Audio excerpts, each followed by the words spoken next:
G'day folks, welcome to the channel. My name's Anthony, I am the coach, and I'm here not with a Down Under Sigma, but a very exciting and important topic. Today is International Women's Day, if you are watching us here on Sunday, the 8th of March. And I'm joined here by three amazing panelists, and we're going to talk all things women in Warhammer, or Warhammer in women. No, it's women in Warhammer. Not that one. Not the other way around. Bad idea. It's women in Warhammer. Today is a global celebration of all the achievements for women in all of the communities. Very thankful for people like my mother, my wife, the people who just generally put up with my rubbish. And the episode today is very much around, talking about, the wonderful women in our community. It's about, the opportunity to listen and learn and reflect on the amazing experiences, but also to hear from our guests around potentially any actions that we need to put into place to ensure that we encourage to and grow the community, both men, women, and children. So this episode really is about putting a spotlight on these wonderful people in our community. Not all of them are war gamers. Some of them are painters, some of them are hobbyists, some of them are just people who love their lore. The hobby brings in all people from our community. And I'd like to introduce all three of them before we get into the main topic. So the first person, you may have seen them on this channel, it is Gemma. Gemma is an Australian competitive wargamer. She is the one of the main voices on the Failed Charge, whether you listen to them on podcast, whether you listen to them on Twitch, or whether you listen to them on the Honest Wargamer when they're streaming CanCon. She is a Masters level player and just an all-round awesome human. So Gemma, hello. I hope my introduction was okay. It's fine. I'm just a regular Joe, enjoying the show, hoping to give some good insight. So look at all those trophies of yours there. None of those are Michael's, your partners. You are an absolute legend. And we won't talk about him. It's not about him. International Men's Day is in November. We'll talk to him about Michael later. Yeah. He can wait his turn. He can wait. And it's important to acknowledge there is an International Men's Day as well. So if you're like, why don't women get a spotlight? Well, actually, men have one as well. So just chill. Yes. It's not just one-sided. So just relax. The second guest I want to introduce is coming straight out of the motherland. It is Christine. Christine has been playing Warhammer for some time now. She reckons she's a rookie. I don't think she's a rookie because she's played in some of the world's largest events. She's played at Heat 1 in Nottingham. She's played at Bobo or Bravery 1 British Open. And she is a lover of all things Oryx. Although you should be a Swig person, but you seem to be on the Orc side. Hello, Christine.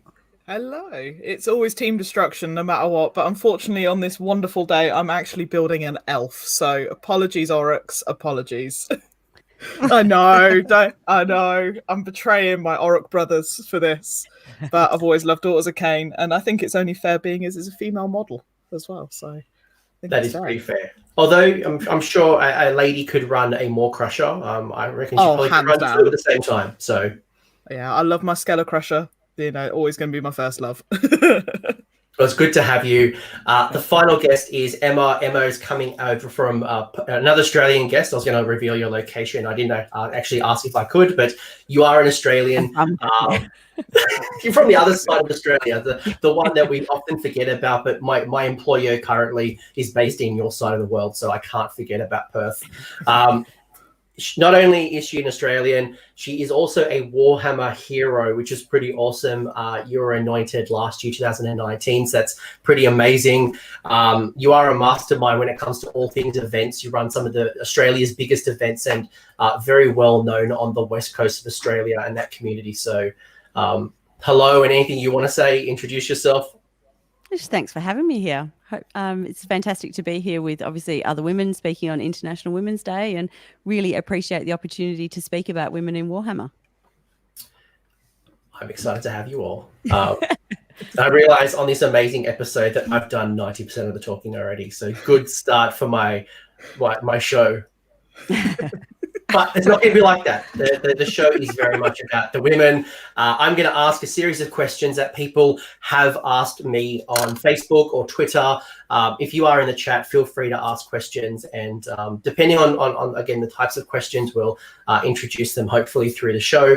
But today is very much about the celebration, the exploration, and ultimately understanding what brings these wonderful women to our community and what we can do more to encourage more. And I've had a lot of people who have said to me, I'd love my friends, my partner, my loved one to get into the hobby, whether it's to paint with me when I'm hobbying, whether I'd like to have a game with them, or generally I'd just like to see more women at the tournament scene. This is an opportunity to learn from three very experienced people. So I'd like to set a benchmark as well. And this is my personal experience and my preference. I don't know if my guests agree, but I think overall, the Warhammer community and Age of Sigmar community has been quite open and accepting and welcoming to men, women, and children. I haven't seen a lot of gatekeeping and things generally stopping people from entering the hobby. But I recognise as well that miniature wargaming and painting is not for everyone. It's a very niche brings a certain type of person to the gaming table. It only draws in certain people, so not everyone is a part of that. But that's my experience. But I want to learn more from Gemma, Christine, and Emma, and maybe they completely disagree with me. Maybe I don't know. No, I've found that it's been really accepting in the UK. It's been hugely accepted. It's like any time I've gone to a tournament, they're like, well, Heat 1, for a key example, I was the only female competitor there. And that was incredibly brilliant to see. It really was. I was just stood there going, okay, there's one of us. Oh dear. This is interesting. Awesome. The only time in your life But it's you never also have to pee for the awesome. toilet. I know, it's great. It was brilliant. Thing is, Warhammer World have apparently the best facilities on this planet, but I like it. I love being at Bugman's. I love being at Warhammer World. It's just an incredible place to be. Anytime that any person from anywhere around the globe ever gets to go there, they sit there and go, so this is like the motherland. This is the mecca of Warhammer. It is. And first time I went there, I was like, okay, there's no going back from this, is there? There's no backsies. It does make me jealous when I see people on Twitter like, oh, I just want to have a casual game at Warhammer World this Friday. I'm like... No, so I went there for Valentine's Day, and there was an echo in that room. There was an echo in that room. What better way to say I love you than with Warhammer? Yeah, my husband faced his friend Ant, and they had Legions of Grief versus Sylvaneth, and then I had a game against Osrak Bone Reapers later in the day against a guy called James, who currently runs Seraphon. And I was like, wow, this is a learning curve for me with Osrak Bone Reapers. I was like, going, now how do I beat these guys? Let's just do the Iron Jaws way. Push forward, smash. Hope. That tended to work, but it was just... there was an echo in that room. I've never seen it like it. So I might start off the conversation and just ask, what actually got you in the hobby? How did you all start? And who's Amazing Dogs Barking? Like, bring them on stream. Mine. I'm sorry. I have 7 dogs. Oh my goodness. 7. Yeah, 7 dogs. 7 dogs. Lots of animals. A donkey, 3 cats, 40 horses. Yeah, it's a zoo out there.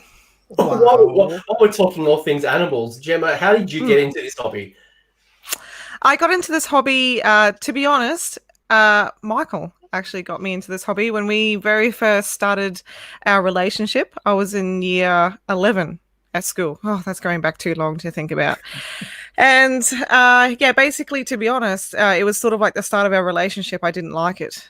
I mean, as in, like, I didn't like Michael. When you first meet someone, and you're like, oh, he's a bit of a dick, and then you fall in love with him, and the rest is history, so they say. It's just the stereotype of a relationship right there. And to be honest, the same thing. I was like, oh, Michael plays it, I'll play it.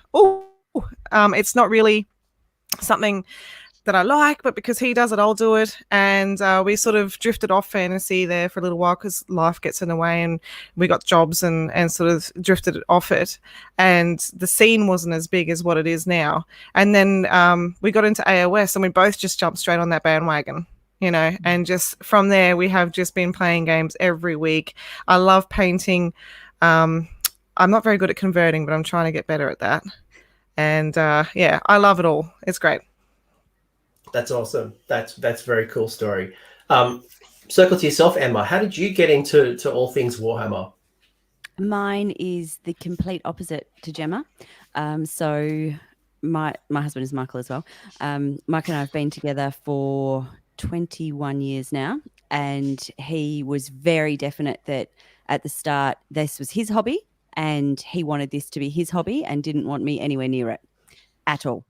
And now look at us. But so it took 15 years of him being really adamant that this was his space. And I had no issue with that. So, you know, he wanted to, and we were just talking about it yesterday, and he was telling the kids, oh, it's because I thought Mum would make me stop playing. Yeah, he just didn't want me in his space, but that's okay. And then, like you were saying, Gemma, there was a real lull in the community here as well. And so I was like, well, put your money where your mouth is. If you want to see a community, we need to do something about it. He plays Warhammer. I do community. We've smushed them together. And now for someone who was having nothing to do with Warhammer, I live and breathe it for the last 5 years of my life. And it's amazing because I remember seeing Michael for the first time on YouTube, funnily enough. I think there was some ETC or ITC tournaments, you know, back in mid 2000s, and obviously Michael the Wargamer, and then all of a sudden I see you two in Objective Secured. It's just like, you guys are just amazing, running, I think you were saying off stream, like 12 events a year, which is pretty remarkable. Yeah, it is quite, well, when we first started it seemed like a lot, but now we're sort of used to it. We've been doing it for 5 years. We've got a road trip coming up this weekend, and you know, it's just what we do. So yeah, it's good. It's awesome that you guys can do it, because I think, Jemma, you coming to Adelaide this weekend? I sure am, yeah. So it's, because you know, you're traveling with your partner as well, so it's pretty awesome. Yep. I wish I could fly over to Adelaide. I'd absolutely love that. I would. That would be amazing. That's because you've never been to Adelaide. Callous. We're about to get into like the capital city fight between Sydney, Brisbane, or I figured. We're about to get into World War. Christine quickly moves along. And how did you get into the hobby?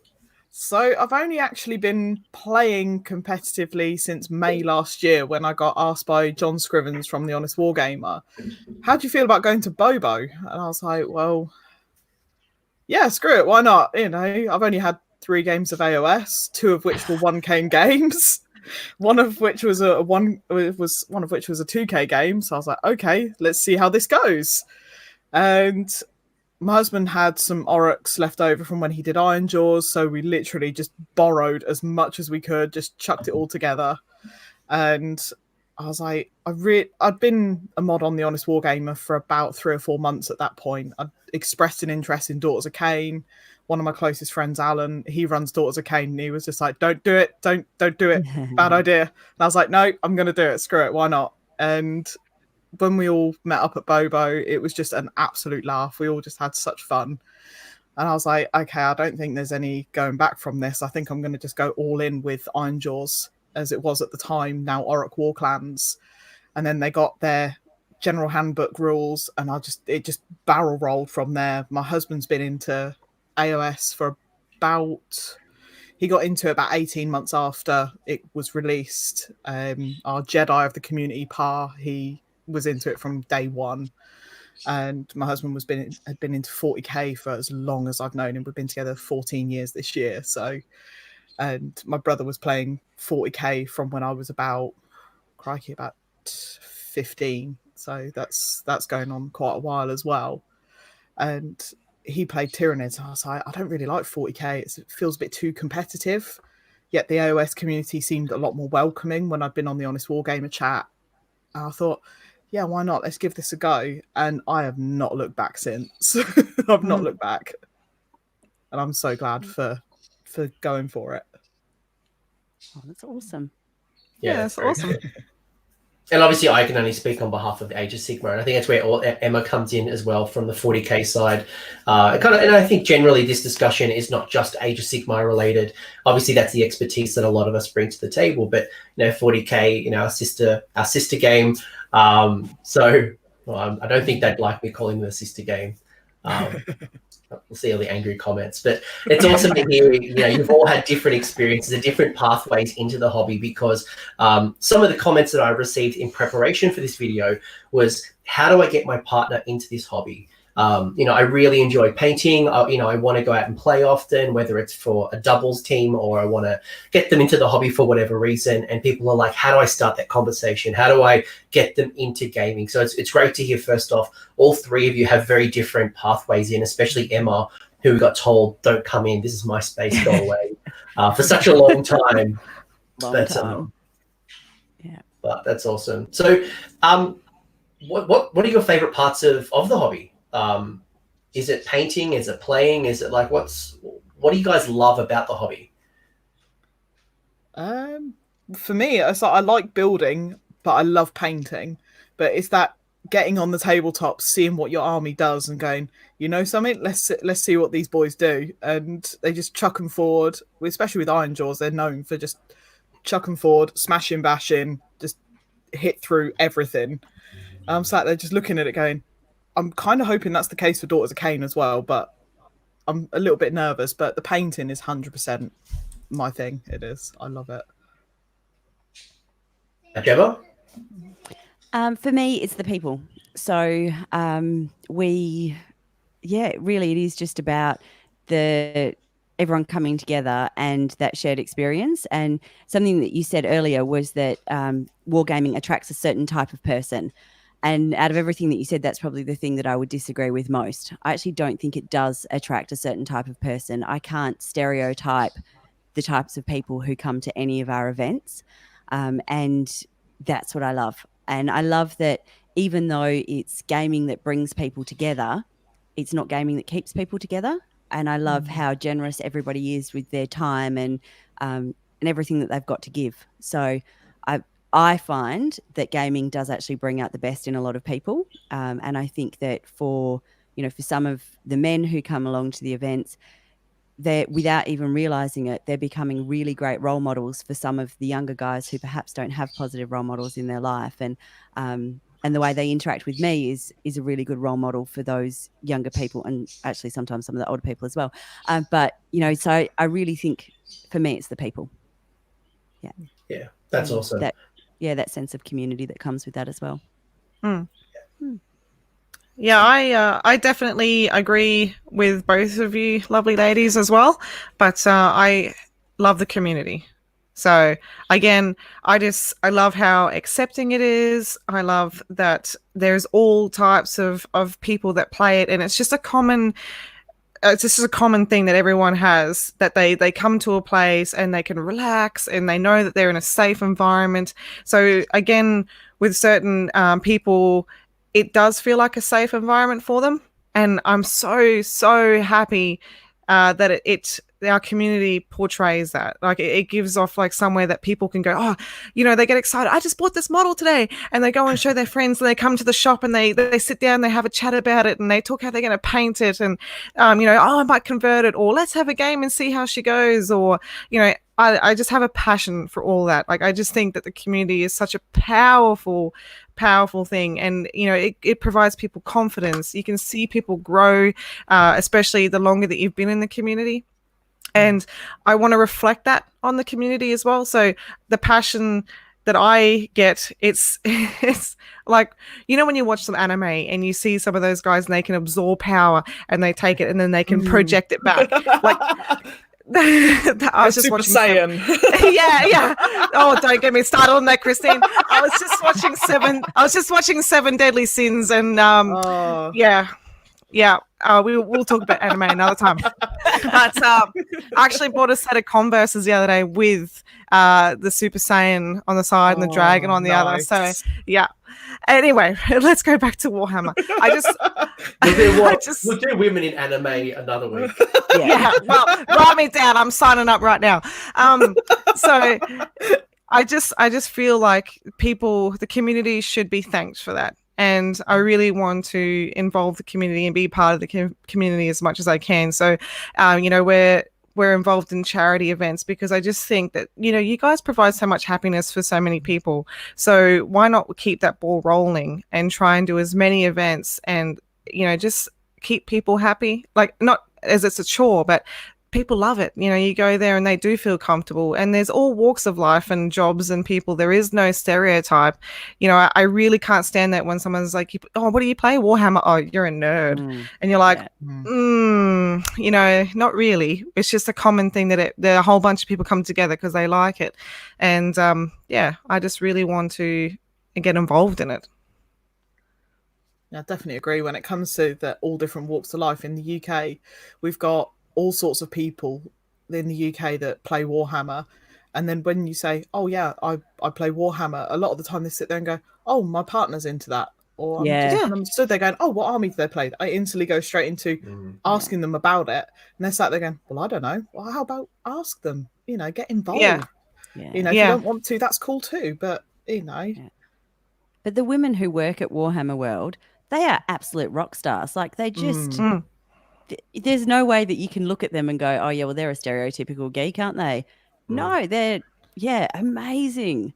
A lot of the time they're goths. It's cool. Yeah, that's it. Yeah, honestly, I walk in the world, I'm stood there going, no, that's cool. That's a cool. That's a cool girl, you know? You're 100% right, and I'll clarify my original point, which was not to say. I did understand your original point.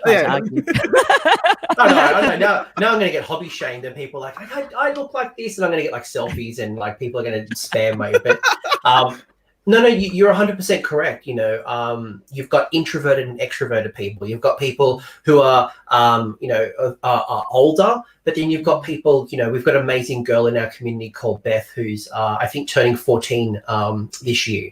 And she's been coming to tournaments now for 2 years. She started as a 12-year-old girl coming to tournaments. On the flip side, we've got people who are project managers. We've got data analysts. We've got salespeople. We've got, you know, it's just crazy. Like, you're 100% correct that we have all different walks of life, all religion, all politics. But the one thing that brings us all together is Warhammer. We spend our time building little plastic toys. We paint those little toys. We play with them and roll dice. And to Gemma's point, you know, you spend, you know, things like CanCon or Bobo, you spend literally a weekend, you know, nonstop. You know, sometimes you share a hotel with these people, and for 2 days or 3 days, you're just in the face with everyone. But straight after that event's over, you're not like, I need to distance myself for a couple of months from these people. It's like, when's the next time I get to play with them again? When can I hang out? 100%. Yeah. It makes you, you know, with the community in Toowoomba, we have quite a large community here. We're very lucky. And, you know, now we have hobby weekends where I just had today 10 people come to the shop from Brisbane. I had people from Toowoomba as well. I had us down the range. 10 people just rock up on a Sunday to have some casual games. We also talk about hobby. We, you know, flick each other links, all that sort of thing. We do that at our house on certain weekends. Like, we're going to do some terrain. So we want to build some tables. So everyone brings their stuff, and then we'll put a barbecue on. Like, all the social aspect to it as well is just amazing. You know, it's not just about being competitive. It's just the whole package is amazing. Yeah, we had one of our friends around a little while back. It's like last weekend, because it was a wrestling show was on. So we were just like, I'll tell you something, come round, we'll get some pizzas. Yeah. You know, I'll get some food in, you know, we'll just sit down and just chat. And we had one of our friends that's not in the Warhammer community there, that's one of my husband's closest mates. And he was just sat there listening to them and listening to how passionate we all were about the hobby. And I said to him, I was like, here, read Daughters of Cain, have a little look at this. And he looked at it and was like, not feeling that, army. So I was like, I'll tell you something, let me just go and get the rest of the books out, and just plonked them on his lap. I was like, here you go, my friend, you will learn. Pick one. Yeah. It's like, pick an army you like. Please choose angels. No, he's looking at Cities of Sigmar, so it's kind of cool. You know, I'm glad that he's going along that sort of line, because that's a mixed bag that you can do. So. But I think you've all raised some really good points, is that what we do on the weekend and how we spend our time on the table is just one component. it is just 8 hours or 16 hours in that weekend. It is everything that we do in the community, the photos on Instagram and Facebook or Twitter. It's the conversations that we have online. It's the interactions at the table that Gemma, you're just talking about a little bit earlier. When you sign up and you play Warhammer, and when you initially get involved in your event, that's never a part of the social contract. You don't enter thinking that's going to happen. But then I think about, in Australia, our biggest event, CanCon, a gentleman called Doom and Darkness, who is an awesome YouTuber, sets up this Friday barbecue as well. And, we all come to CanCon and have a big barbecue and a celebration and drinks and chat and catch up with people just before the event. So the social aspect is real. And it is just as big, if not bigger, than actually on the table. Whether you win, whether you lose, it is about the social interaction and the friends we make along the way. That's a discussion that hubby and me were discussing about on the way back from the team tournament that he was at. He's actually at a WS10, Weapon Skill 10 Realm Wars event. He is this weekend, along with one of the other local clubs, Nuneaton War Acolytes, more commonly known as NWA. Don't misconstrue them with the wrestling. It's all good people. I was thinking straight out of Compton. Yeah, I was thinking of them too, Megro. It's like they're all, it's like Scribes, WS10, they're all there this weekend, and it was fantastic just catching up with them.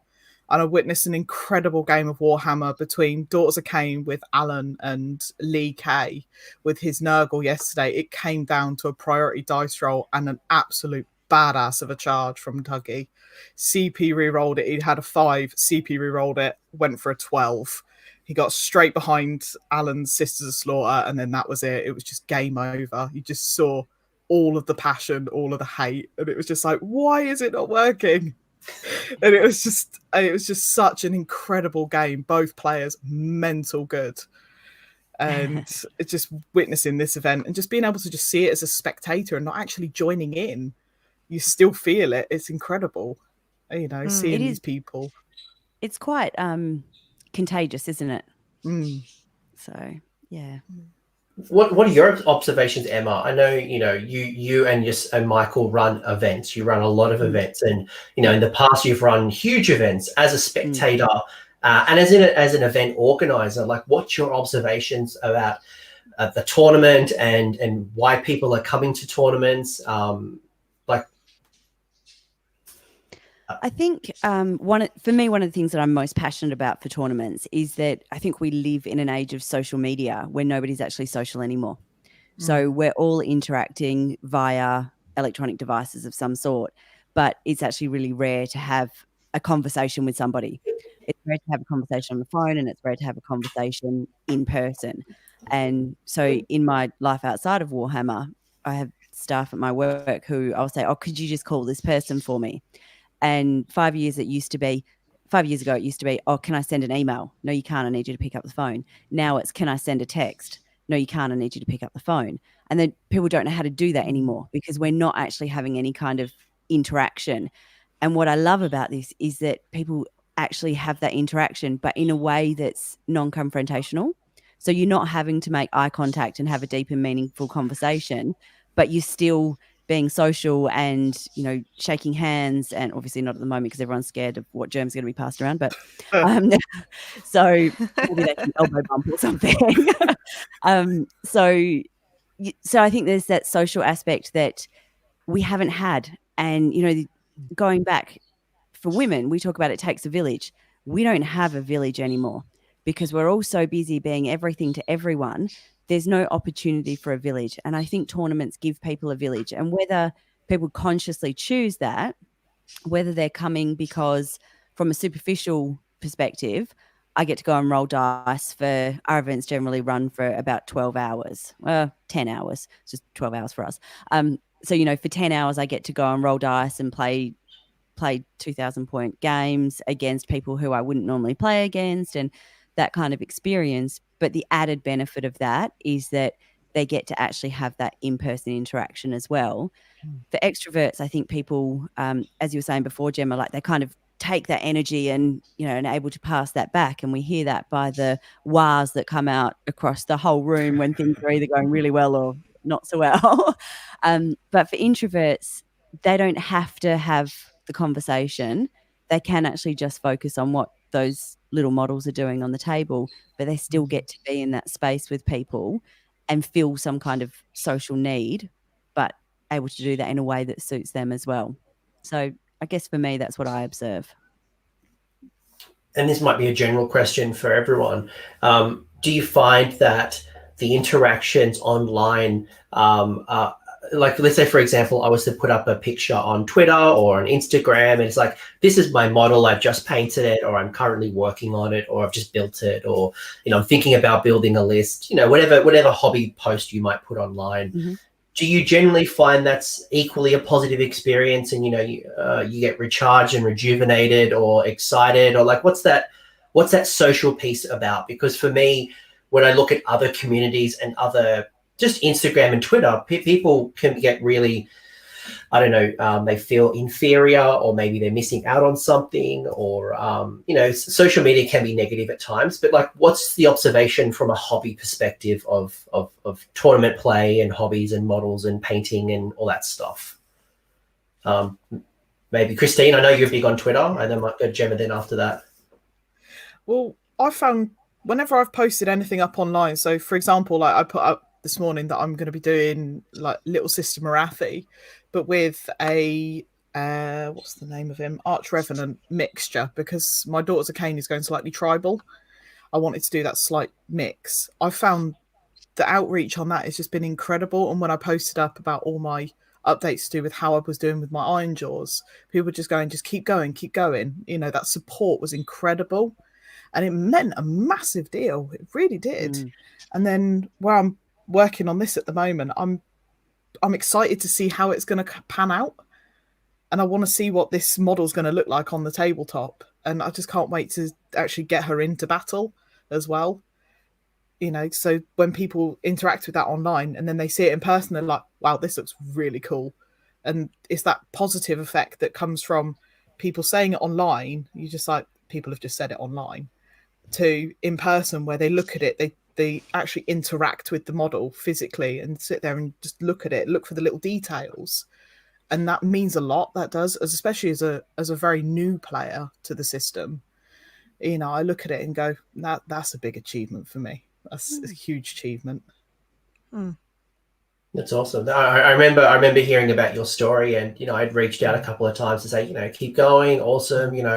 Like, I think generally that's where at least the world I see has been generally supportive, and people are, we're all here together. I don't think we're any of us here are in competition, whether we're men, women, or children. We're all here to support and kind of grow this amazing hobby. But Gemma, like, from your social interactions, because you put yourself out probably more than anyone. You're a content creator with podcasts. You are a hobbyist. You are playing games. You commentated the CanCon with Rob Symes last year and this year. So, the world is watching you and your Warhammer knowledge.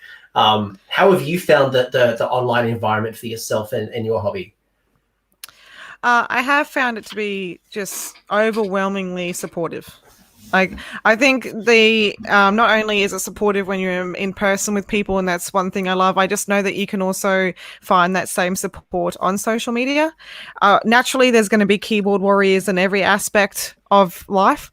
So you do come across a couple of those people in this, but the support overwhelms that. People just, you just be a grown up and you ignore that. And the support that you find on those social media networks just surpasses that. You go on there, you might you're putting a photo up, and people ask for help with colors all the time, for instance. So, like, I'm having trouble painting the Scoregrunner. I want to do ice armor. What do you reckon? Should I dry brush the white or edge highlight? And then, people are more than happy to get on there and be like, oh, I've done this, or, I found this works. And you find that across the table. And I don't think it's ever going to change. Like, I think this is one thing that I love about the community is I don't feel, should I put that up there? Oh, people aren't going to like it. Oh, they're going to be negative.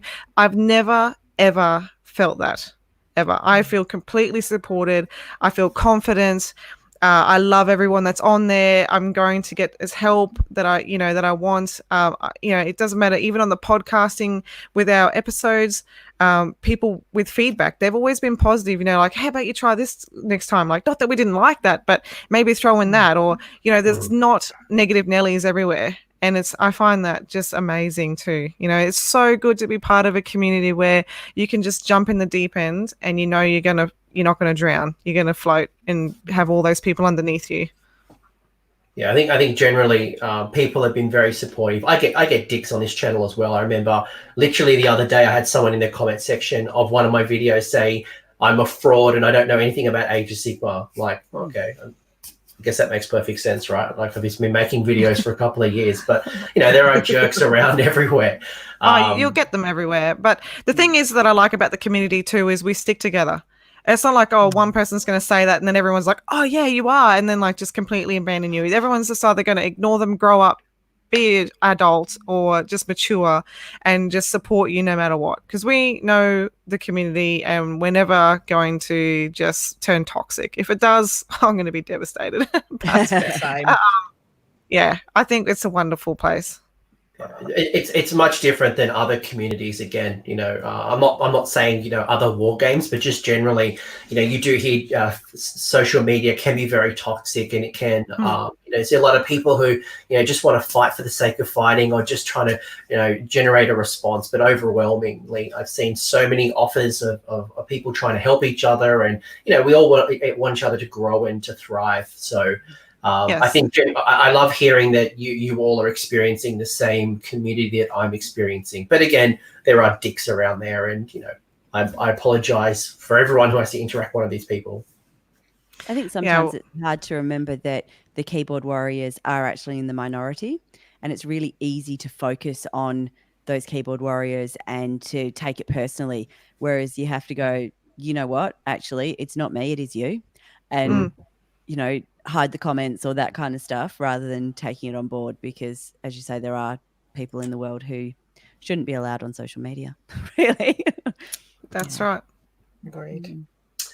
So I'm going to ask some hot takes maybe, and I expect some backlashes here. First off, actually I'll come in with the softer angle. Boob armor, do we love it? Do we hate it? Do we not care? I cannot believe you think that this is the soft option. Oh my goodness! No, there's another one. There was another question that will ease me into that one. So, I thought this was the softer one. Right. All right, boob armor. What are we thinking? I love it personally. Personally, how I see it is just like women technically wear boob armor anyway. Exactly. Yeah. Sorry, boys, but it's the truth. But I'm currently building Daughters of Cain. There is a lot of boob armor. I just can't wait to see. I just think it's kind of cool, really, because it's like guys have to have this epic amounts of armor, and then you see women just walk up scantily clad, just going, something, I can do that job. Let's do this. And I can do it half dressed. Exactly.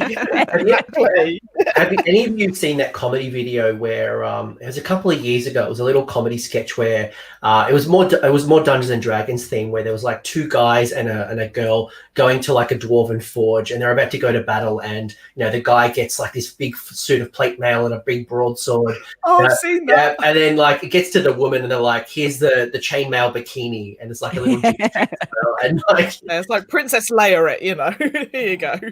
But the reason I asked that question around boob armor is I know some people are very passionate. They're like, well, I don't need boob armor. You think about Game of Thrones. I think is it Brienne? She just wore plate mail. It was just normal metal, regardless of gender. But some people really love the aesthetic of the Sisters of Battle with their boob armor, and some Stormcast models have the boob armor. So non-issue. Yeah. No. For me personally, I think women's bodies, this is what they actually look like. There's a lovely line from a movie they're called boobs, Ed. We have boobs. So why do we need to try and hide that? And I think that this idea that we need to get to a point where female models are covered from the neck down to the ankle, why? You've got armies where the male models don't have anything on other than a wolf cloak. So why is he allowed to Yeah. Why is that okay? And yet we need to cover women up. Are we actually moving to a point where it's not okay for a female form to be visible? And why not? My second point is, have you ever tried squishing them down? It's actually really painful. So, yeah, you probably haven't. But so I just think, why would you want to put plate mail on the front? Like, that's not the way we're shaped. And then the thing that does actually really bother me is when men come out and argue that female models shouldn't have boob armor. Why? I don't need you to argue that for me. If I have a problem with it, I'm actually okay to come out and say, this is what I believe and this is why I believe it. I don't need you to grandstand for me and to make that point. I'm actually really capable of coming out and saying, actually, as a woman, I find that offensive. And so I don't need somebody else to do that for me because they feel like I need somebody to come in and, to take that charge. No, ask me how I feel and then support that. Yeah. Those are my key takings from boob armor. I appreciate it. Gemma, sorry. You're right. I was just going to say, from a hobby point of view as well, that's one thing. There is obviously you got your Stormcast ladies who are virtually covered up, and then you've got your Daughters of Cain who are not so much covered up. I think from artist point of view or hobby point of view, it gives us so much to work with. If you that's exactly right. Like if you skin color, if you want to work on skin color and you know that there's going to be some shadows around the breasts or anything like that, or just try and accentuate around that area if you want to, go for it. Like you can do that on the Stormcast. They got some robes hanging on it. It's not as exciting. It's a bit boring. They're going back to the night sort of thing, not skin.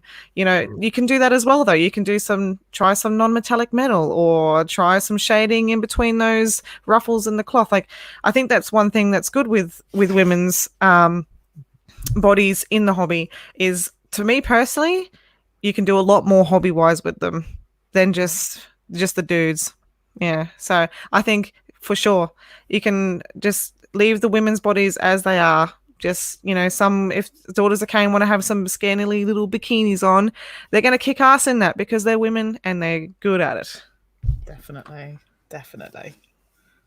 Drop the mic. I can't drop my literal mic when I'm not talking, but it's an interesting topic, and the reason I wanted to call that out is because I think when we come into a game like Warhammer and Age of Sigmar or 40k, we want our army to represent us in some fashion, whether it is I remember my old Empire army back in the day. I tried to paint a character and a story that had a small little representation of myself. When I used to play wrestling video games, again, I'd make myself in the wrestling game and interact with the wrestling community. I wanted a piece of me.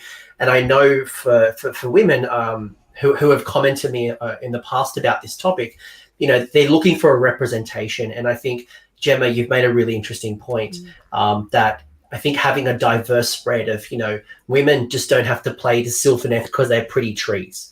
If they want to play the Daughters of Cain with very little to no armor, and they just go in with knives and just like hack and slash in the name of Cain, to the very pretty armored up Stormcast, to the Sisters of Battle in the 40k world, and to even go out and buy a bunch of heads and put them on Space Marines. If you're looking for that representation, women don't have to play women either. And I understand what you're saying around finding that way to have the representation of self on the table, but we're not limited to only playing with female armies. So, there's nothing to stop us going out and, as you say, playing Space Marines, or, it doesn't have, the fact that the model's got boobs isn't why we have to pick them. So, I think we can still go with the idea of we want to play an army because it looks cool. Yeah, it's like, for me, it's like I love Iron Jaws, exactly, regardless of what the army looks like. It's like I love playing Iron Jaws because I am, by definition, a little bit more boisterous of a person. And Iron Jaws, I feel like, represents that personality side of it. Yet Daughters of Cain, I love the look of them. I think they look beautiful on the tabletop, regardless of colour scheme. Whatever people want to paint them as, I'm still going to look at that and go, something, that still looks incredible. It's still about just in finding an army that you feel comfortable with, regardless of what it is, whether it's 40k, whether it's, you know, even other game systems like Malifaux, what have you, you know, playing an army that you feel comfortable with. If you don't feel comfortable with and it doesn't tickle your pickle, as it were, get something else. Find something else. You know, make sure that you enjoy it, because if you're not enjoying the hobby at that moment in time, there's got to be something that's causing it, regardless of gender, you know. Yep, well said. And you know, to call out someone in the chat, Tyler had mentioned around strong female heroes. I think Games Workshop and miniature companies in general have put a lot of effort and focus in creating more female strong heroes on the table. So if that is important to you, and it's not important to everybody, but I think we are seeing more and more powerful female representations, whether, you know, in Age of Sigmar, it's the likes of Morathian, Alariel, and there's lots and lots of, you know, Stormcasters, a lot of them, and, you know, you could find examples on both sides of the fence. You know, we've got a new Imperial Guard female coming out with new stores. There's more of them coming out. So if that's important to you, I think you're able to represent yourself either from the company or do it yourself. Just go make it. I remember there's a wonderful woman wargamer in America who has gone out and actually converted up her whole army as female. So she's got like female handgunners, and she's actually green stuff boobs, and she's gone full kit and caboodle. So if that's important to you, do it. And I think that no one will shrug any difference. Right? Like, cool, that's awesome. In fact, I think if you do convert it, most people are more likely to go, oh, wow, that's awesome, and really appreciate the time and effort taken to do that. Yeah, 100%. All right, so then the question that I was going to lead into next was, are women competitive? That was the lead. That was why I went boob armor first. I thought, I'll go in soft. But, you know, because I asked that question because some people may have a perception that women aren't going to come to tournaments because they're not competitive. They're not. That's not the type of person they are, and they paint everyone with a broad paintbrush. Is that true? Totally depends. So Mike won't play. So if we do anything that's a doubles event, he won't play with me because I cheat for the other team because I'm so not competitive in that kind of environment. So he refuses to play anything with me, even down to family board games. If it's in teams, he won't be on my team because he knows that I'll, That sounds like my husband. Yeah. But if I go to a yoga class, I bet you didn't know yoga could be competitive, but I am a competitive yoga person. So I think it really depends on the person and the situation. I think we've got Gemma and Christina here. Gemma, obviously, I'm making an assumption, but I think you're a fairly competitive person from having met you a couple of times. Then you've got other people who aren't competitive at all. It's like saying, are men competitive? It depends on the man and it depends on the situation. Definitely. It depends on, you know, sometimes for me it even depends on the tournament. And that's not to say that the tournament is, you know, run any differently. It's just like, you know, traveling down to Adelaide, of course I'd like to do well, but you know, there's going to be so many people there that I probably haven't met yet. And I'm keen for that. Like, I'm keen for the social aspect down there. Like, if I go good, yeah, that's a little bit of a bonus. But I just really want to have a good time and appreciate the community and just have a good time with all these people that I haven't met yet. If I go to the heats at Mount Gravatt coming up, oh boy, I'm bringing my big shoes. I'm going to be trying to be competitive there, definitely. But yeah, like for me, it's sometimes just the tournament. And yeah, as you said, like I don't think it's specific to, you know, everyone. I think there's obviously, you know, people that want to go there just to drink and socialize. And then there is definitely people who are competitive. But women, it's hard to say. I agree with Emma. You know, it's the same as saying are men competitive. You know, it comes down to the person. Yeah, so I'm hearing already that it's, you know, we're not going to pigeonhole one particular sex, whether it's male or women, as just like you know, you're not competitive, so this is not for you. Because yeah, we're all different. We're all coming from different walks of life. Christine, you know. I will say one more thing though. Yeah. If I'm playing a game against my partner, it's always competitive. Hands down. Always. Yeah, no, I mean, definitely. Yeah, I'd agree with that too. I mean, you got all the trophies above you as well. So, and Michael's not here to defend himself, so they're clearly all yours. Yeah, well, yeah. I give him, if I know some dice have been rolling bad, I just, have these ones, and you take these. I would actually love to see the same dice. That's the worst part. So like, there was definitely 4 ones there. There's definitely 4 ones. I saw you roll them. Are you the banker in Monopoly as well? Oh dear. Yeah, so my husband, he's not remotely competitive yet. I'm from a competitive family. I'm from quite a big family, so we've always been incredibly competitive people.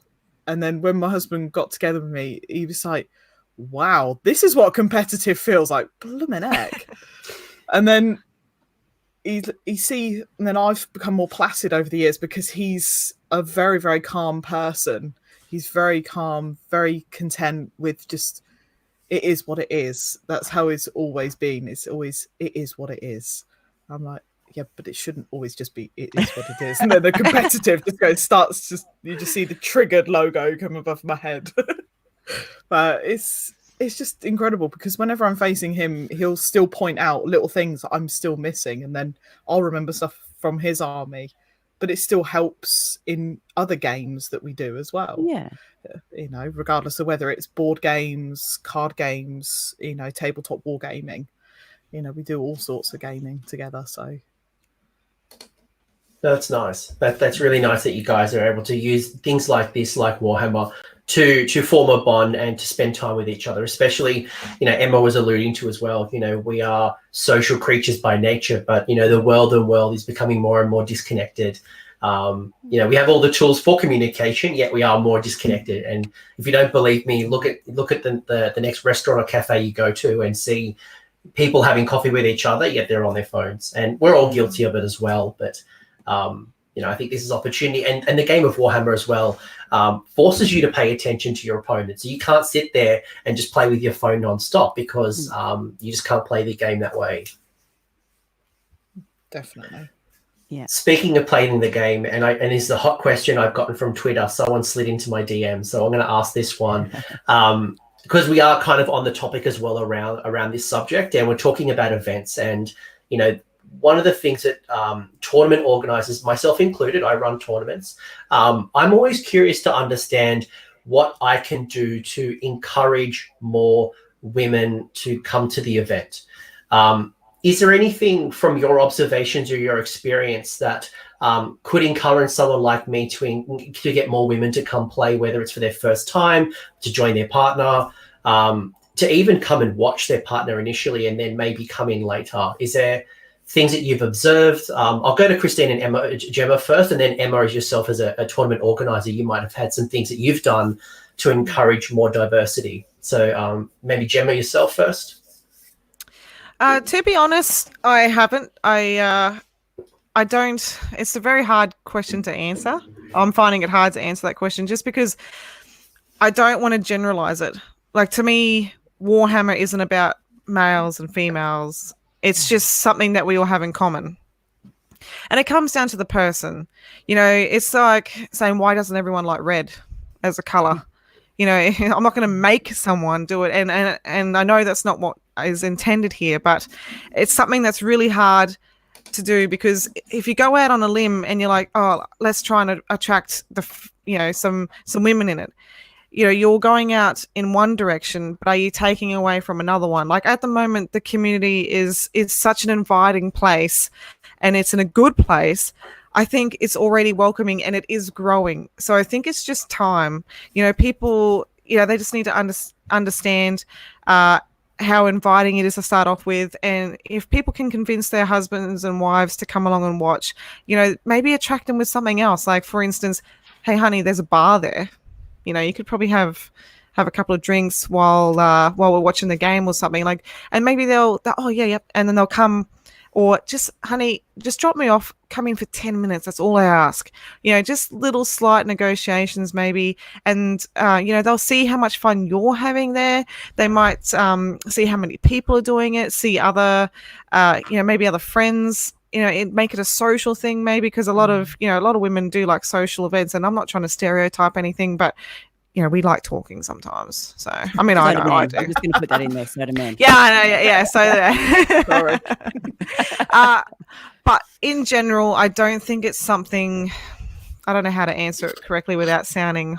And without trying to explain anything, there is some generalizations, and we can't speak on behalf of the whole gender, and we can't speak on behalf of all tournament organizers. But I know, for example, only yesterday I had to go pick up something from Chris Welfare from our community, and I asked my wife to drive me so she could pick up I don't drive, my wife drives.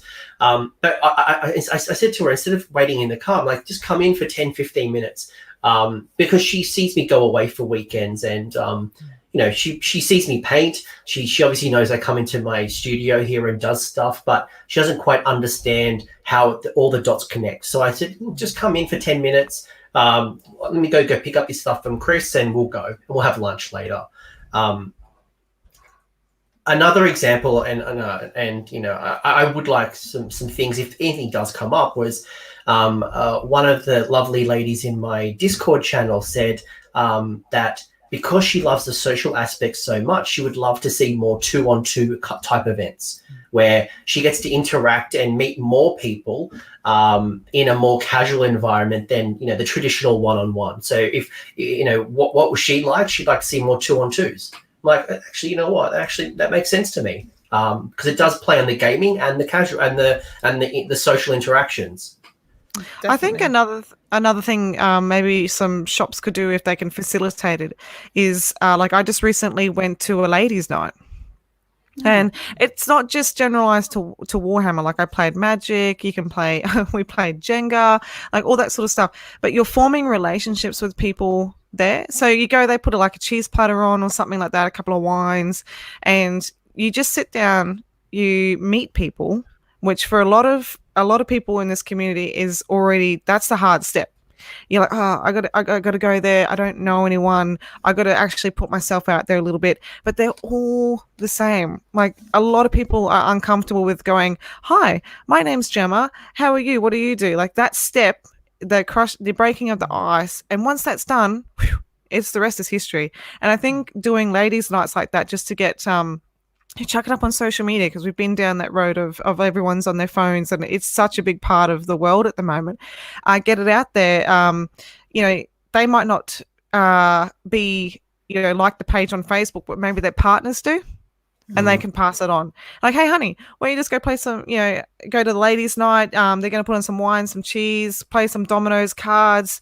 There's so many different games that can play, and then once you form relationships with those people there, there's no who's to say, oh, you form a messenger chat or something, or like get friends on Facebook and be like, hey, what are you doing Friday night? Do you want to go play some and then the next thing they're like, oh, that's some cool models on that shelf.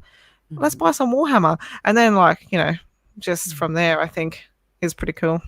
Yeah, because being a female in the Warhammer community, I've become friends with some of like the wives, partners, what have you. It's like my landlord, also one of our closest friends, his missus, she always just sits there and just has a chat to me, and I know it sounds silly, but I kind of dumb explain what we're doing to her, and she sat there going, oh, I really like that, and then we'll sit there and we'll have it's not supposed to ever be a competitive game, but we just say have a competitive game of anything, and we'll just sit there and have a laugh, and like me and her will tag up against my husband and his mate.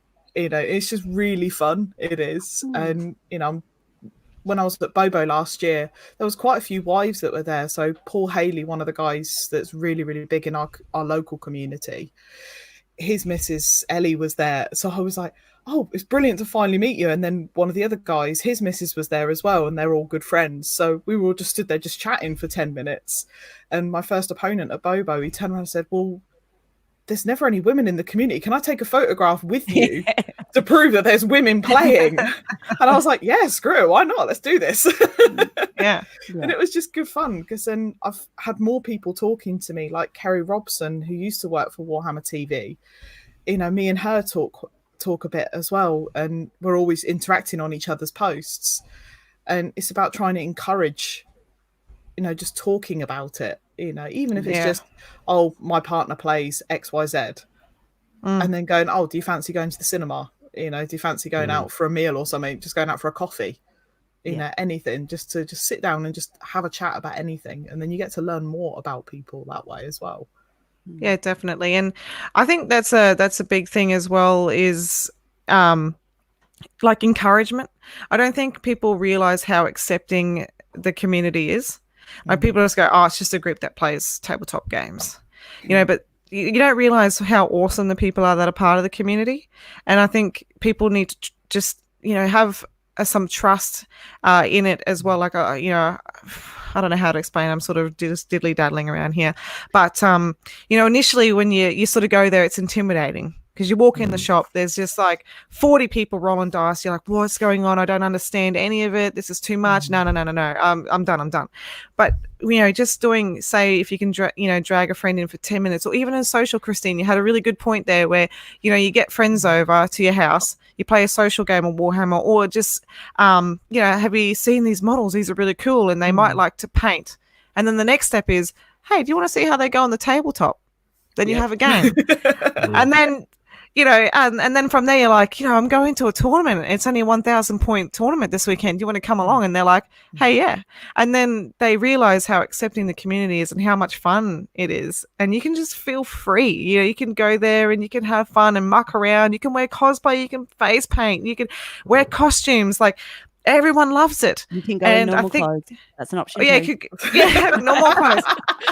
That sounds like Bobo straight out. That sounds like Bobo and Crimbobo. Crimbobo, we had so many people dressed up. It was insane. There was one guy that was dressed as a Fire Slayers. We had of my tag team partner, me and Alan, we faced against game one, two guys that were running Iron Jaws and Ogre Moor tribes. And they were dressed up as Farmer Oryx. And I loved every second of that game. Best. Andrew and Colin, sorry. They were just so much fun to face against, and we were all just howling our way through it. And Alan, his picture on social media is literally an otter wearing a luchador mask. So he decided the whole game he was going to wear a luchador mask, and it was just brilliant. I was stood there with my chump shirt going, yeah, I'm not dressed up at all for this, boys. Sorry. But that's sort of the plan of action for Bobo at the moment, is see what I can bring out of the woodwork for that. So fingers crossed anyway. I think making it fun is what I'm hearing, and Matt, who's in the chat right now, has mentioned, when he was in working in retail, talking to people about Warhammer, it was all about making the game a fun experience so people enjoy themselves. And if that means removing some of the rules just so it's a great experience in a more casual environment, kudos to you. Gemma, you're obviously very familiar with a girl in your community called Evie, who absolutely is that role-playing cosplayer type person. But you're right, Emma. You don't have to do that. You can just rock up in the jeans and a shirt. Wear a jumper. We're accepting. We're accepting of everyone. I swear, if someone just walked past nearly in the nude, I would just be like, hey, they're cool. They're here to play Warhammer. Let's do it. It's all good. Would not even care. It's probably a Fire Slayers player. You never know. Yeah, well.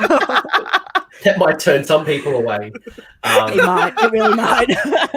Well, you look at some of the Ogre Moor tribe stuff, you just literally just get a chest plate on, and they're near enough Starkers. You just stood there going, okay, have fun with that, pal. Off I go. I'll probably give him a high five. Like, man, if you got the confidence to do that, you're awesome. Too right. Yeah, no, I have really strict clothing rules, and all the bits need to be covered. Just if you're coming to an object event, all the bits need to be covered. So I can't come in heels. I can't. You can totally come in heels. Yeah. Yeah. Heels is fine as long as all the bits are covered. Going back to Paul Haley again, for Crimbobo, he was tagged up playing his Daughters of Cain with a Cities of Sigmar army, and me and him joked about the idea. He's not exactly a slim gentleman. He was playing with the idea of walking up in fishnets, a bikini, and some thigh-high boots. And I was stood there going, if you have the stones to do that, my friend, you better do it, because that's now funny. That's just now happening. Oh dear. It was brilliant, but that's just the Crimbobo community in a nutshell. They're just mad, but I love it. It's brilliant.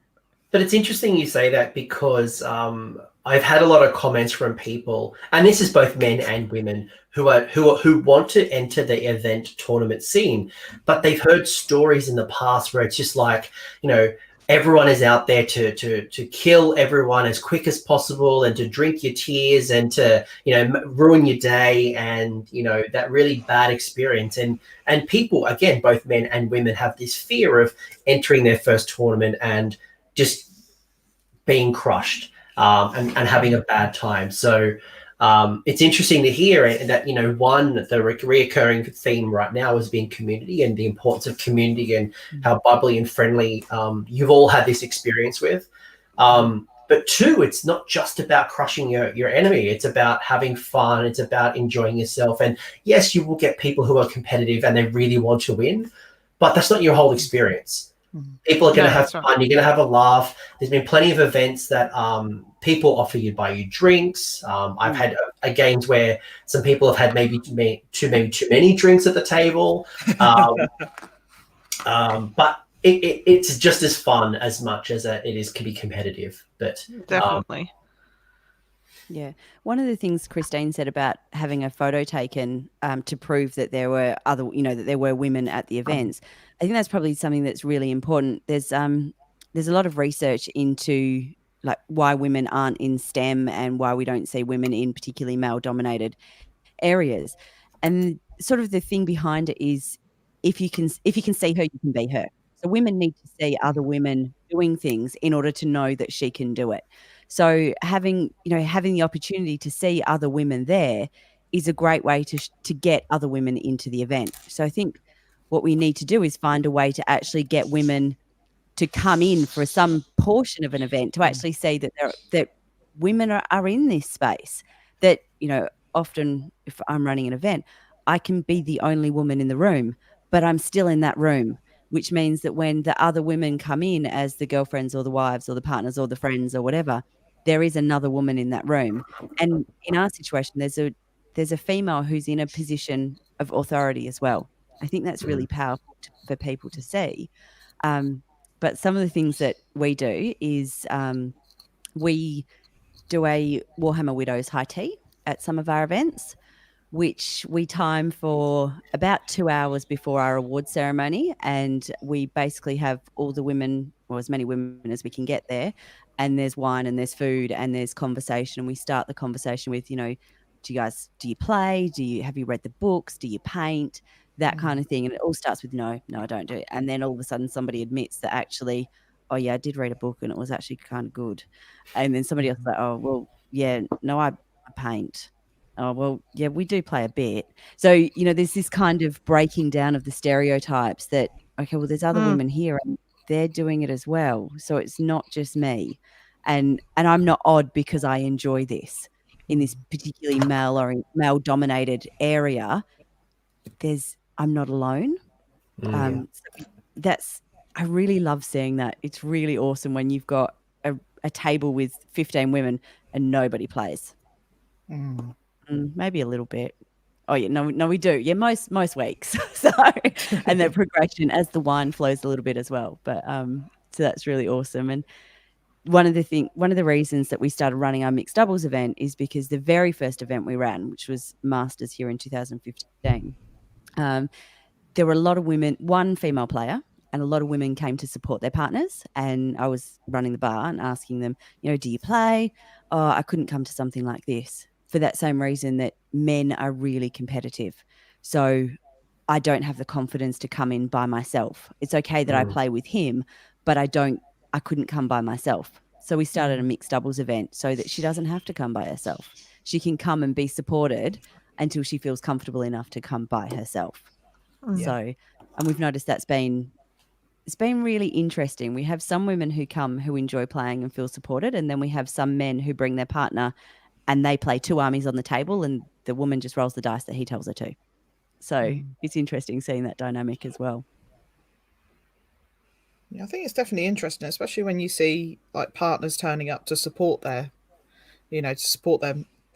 their husbands, boyfriends, what have you, or even just friends, coming up and supporting them and just sitting there watching it, and then having that discussion afterwards of, oh, are you playing? Oh no, I'm not playing. Why not? It's like, let's get you involved. Let's that's it. what do you think about this model? Just sitting there, just looking at a model and saying, oh, so what do you think of, say, for example, like the Arch Revenant? Oh, what is it? Oh, here you go. Let's have a look at it. And just bringing the model to them and making it a more tactile experience. So as they look at it and Often go, I find, though, that a lot of women do play. It's just so daunting to come into a room that is so filled with men and not feel like they have a space to be there. Yeah.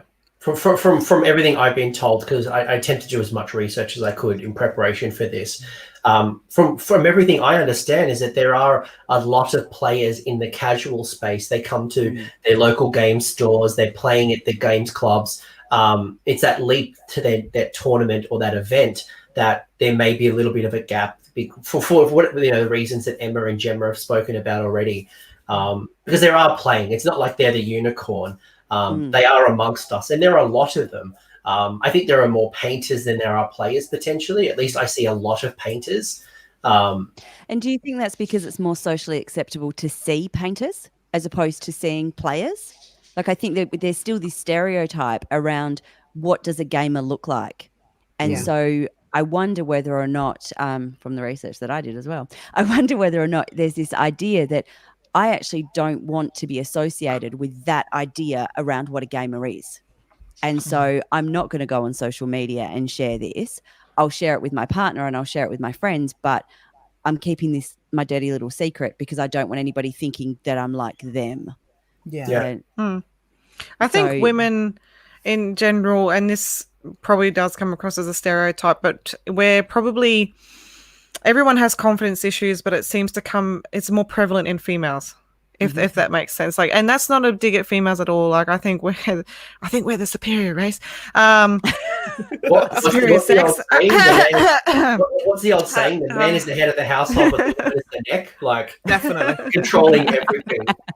But unfortunately, women, in just in a social aspect too, the confidence there is never quite as high as men, and I think that is getting better, and due to there is a lot more women playing and it's now becoming more of a socially acceptable thing, which I get sort of upset because I'm like, there should not be a line where it's acceptable to do something. Like, if you want to do it, go ahead and do it. Like, I'm not going to stop you from going, and no one should. Like, if you're attracted to the idea of buying some models and painting them and playing on the table, go ahead. Like, it's the same as someone doing anything else. If they want to go take archery courses, go ahead, go and do it. If you have a passion for it, jump in 100%. The backing and support that you will have, and just feeling better in your heart that you are doing something that you want to do, will make you feel so much better about yourself anyway. Do not ever be ashamed of joining a hobby just because you think you don't want to be part of that. You need to grow and accept it yourself and just jump in. Just do it. Most definitely. That's it. Life is so full of so much negative. If there is something in this world that brings you joy, then embrace it with both hands. So regardless of what that probably try and keep it legal, I guess, but, and relatively safe. But, regardless of what that is, take any opportunity for joy. And if you find joy in moving toy soldiers around on a table, geez, go for it. Yeah. Please don't ever, once you start stereotyping stuff, I think that's when it becomes a problem within yourself. There's not a problem with the community. You should never, ever say, I don't want to be part of that group. If you are thinking like that, to me, you're a little bit of a negative person, and I'm sorry to say that. You need to have the confidence yourself and grow and just be a more positive person in your life, and have that confidence to go, you know what, I shouldn't think about that. I shouldn't think of myself like that. That's probably a beautiful set of people over there that I'm missing out on having a relationship with. So you know what? I'm going to do it. Let's do it. And I think that's probably... I think that's probably why at the beginning that I said that I disagree with you around the idea that it's a certain kind of person that comes and plays this. Because I think that we have a responsibility to try and break down some of those stereotypes and to change that, the stigma that's associated with the label of being a gamer. Yeah, And, definitely. it's not neckbeards living in their mum's basement, living on Mountain Dew with cardboard broadswords. It's this huge spectrum of people. So, Yeah. it's not an us and them mentality. Honestly, the number of people that Mike and I walk past in the street, and they'll stop us and go, "Oh my goodness, we watch you on," and you never would pick them if you were going by a stereotype. So, yeah. I think it's really important. Yeah. No, that's great. That's great. And, as much as what Gemma said around the event, I'd also say that is true to the hobby as well, around sharing your photos. I've heard from plenty of people in discussions with them is that I'm concerned about sharing my photos because they're not that good. I'm not as good as that other person, or, I'm only learning and I'll only share when I'm really, really, really good.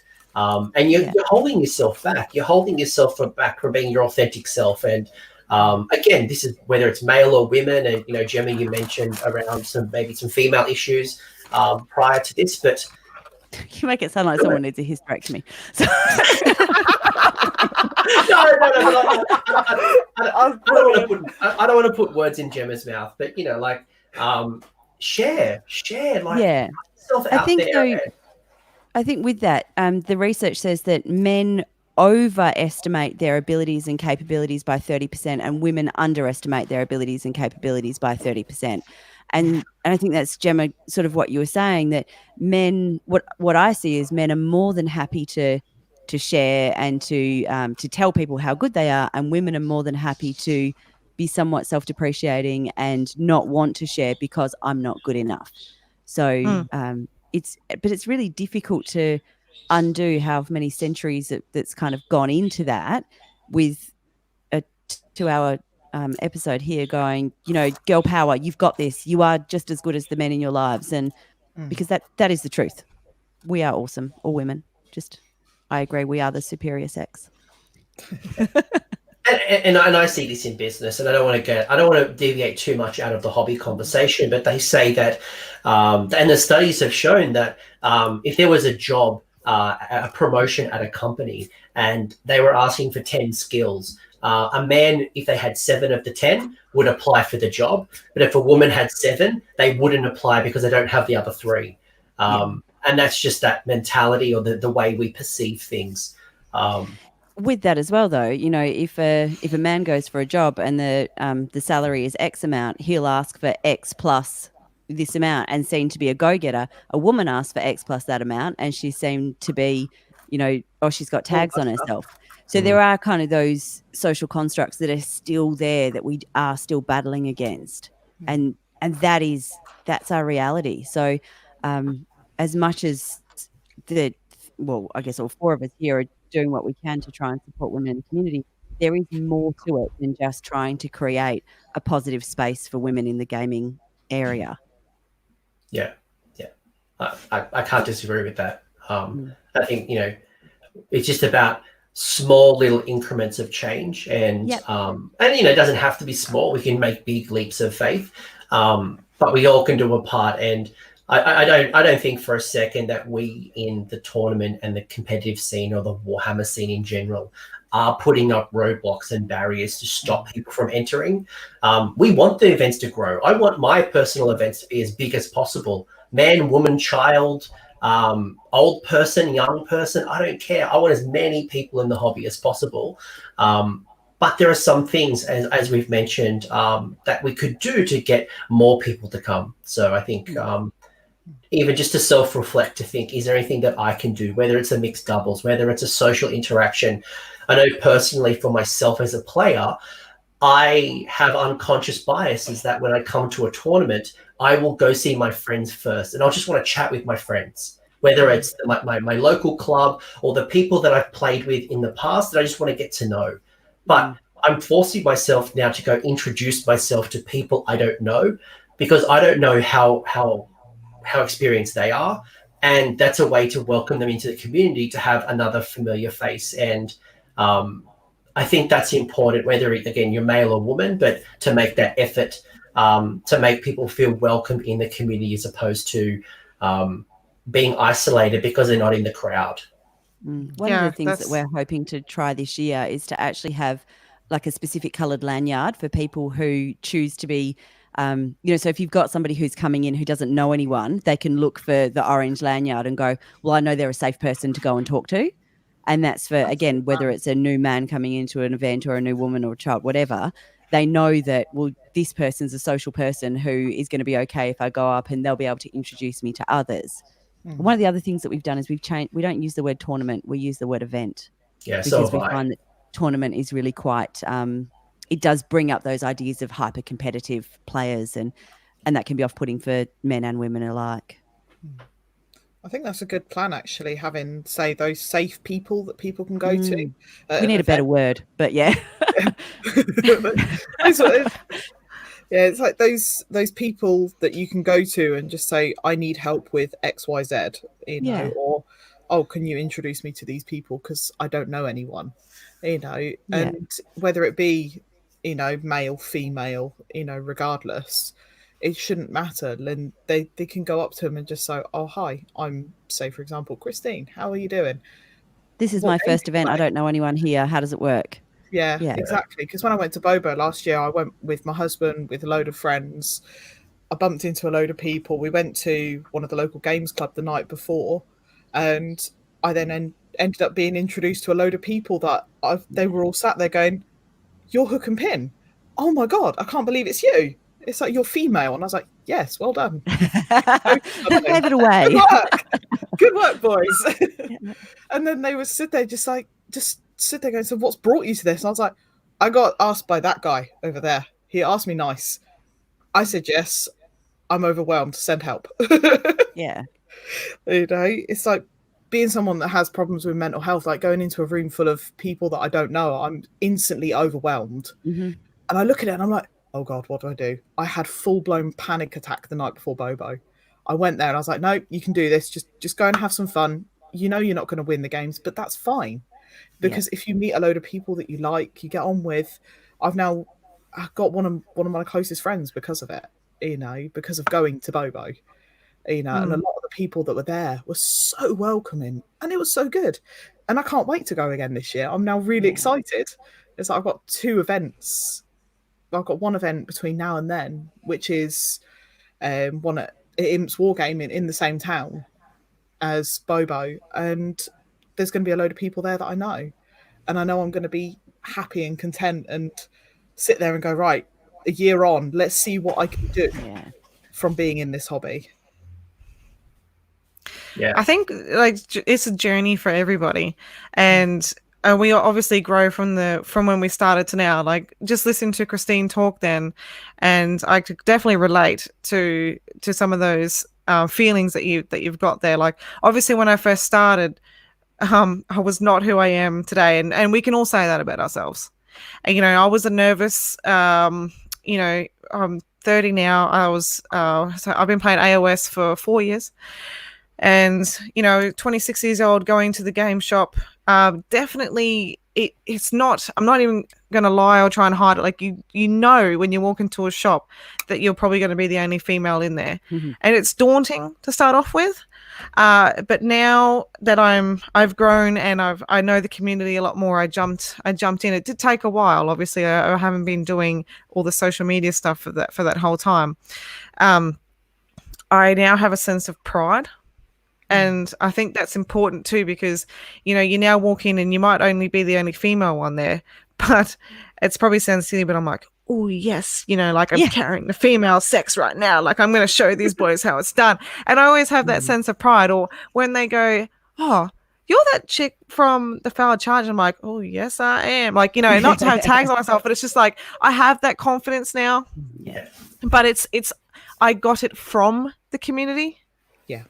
Like, if that makes sense. Like I have grown myself, but because they appreciate everyone there, that your confidence just blooms over those last 4 years that I've been part of it. So when you go there and they're like, hey, you're from there, and you're like, oh yes, I am. Like, and I think those little confidence boosts, they're really appreciated. Like if no one doesn't, if you guys don't know that right now, I appreciate all of that. And it's really helped me in the last 4 years come out of my shell.